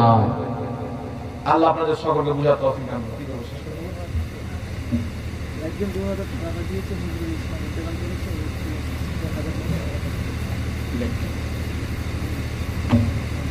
একজন বাইরে থেকে 2000 টাকা দিয়েছেন, নজরুল ইসলাম ভাই আমার 2000 টাকা দান দিয়েছেন। আল্লাহ তাবারক ওয়া তাআলা তার দানকে কবুল করেন। সকল বলুন আল্লাহুম্মা আমিন।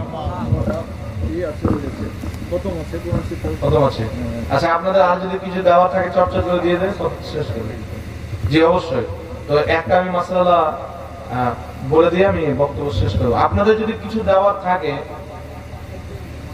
এটা কবরস্থানে জি এখানে কবরস্থান আছে, সকলের পিতামাতা আত্মীয় স্বজনের জন্য দোয়া হবে, আপনারা সবাই দিয়েছেন।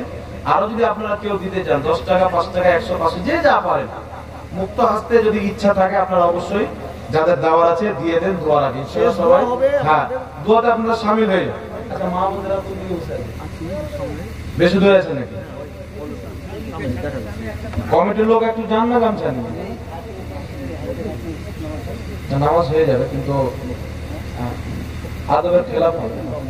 নামাজটা হয়ে যাবে কিন্তু আদবের খেলাফ হবে। ফুল হাত করে নামাজ পড়বে। আল্লাহ পাক বলেছেন খুযু যিনাতাকুম ইনদা কুল্লি মসজিদ, তোমরা পরিপূর্ণ সাজে মসজিদে এসো, পরিপূর্ণ সাজে মসজিদে এসো। তো হাত গঞ্জি পরে কেউ নামাজ পড়ে নামাজটা হয়ে যাবে বাবা, আদবের খেলাফ হবে।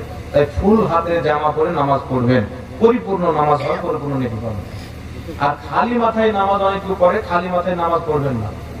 টুপিকে সুন্নাত না মনে করে খালি মাথায় নামাজ পড়া হচ্ছে নাজায়েজ এবং বিদআত। আর টুপি জেনে শুনে না লাওয়া, যে দিলি কি আর না দিলে কি, তার এটা হচ্ছে মাকরুহ। এটা কি মাকরুহ, জেনে শুনে নেবেন না, মাকরুহ তাহরিমি হবে। মানে হারামের অন্তর্ভুক্ত, বড় গুনাহ হবে। সুন্নাত না মনে করা, ভুলে গেল কেউ, ঢোকে দাঁড়িয়ে গেল গিয়ে, তাহলে মাকরুহে তানজিহি হবে, ছোট মোটো ব্যাপার হবে, কিন্তু নামাজটা অপছন্দনীয়, ধ্যান রাখতে হবে। তাই খালি মাথায় নামাজ পড়ো না। অনেক মৌলবি ফাতোয়া দিচ্ছে না যে টুপি এটা হচ্ছে ইসলামিক লেবাস, সুন্নাত না। তোমরা খালি মাথায় নামাজ পড়ো, কোনো অসুবিধা নাই। চায়ের দোকানে বসে আছে মাথায় টুপি, বাজার আছে মাথায় টুপি, বাড়িতে আছে মাথায় টুপি, মসজিদে যখন ঢুকছে তো টুপি নাই, এর মানে কি এরা কে? তাই ব্রাদার খবরদার এই কাজ করবে না। আমার নবী সবসময় টুপি মাথায় দিয়ে থেকেছেন, পাগড়ি মাথায় দিয়েছেন, এটা আমার নবীর সুন্নাত হলো না?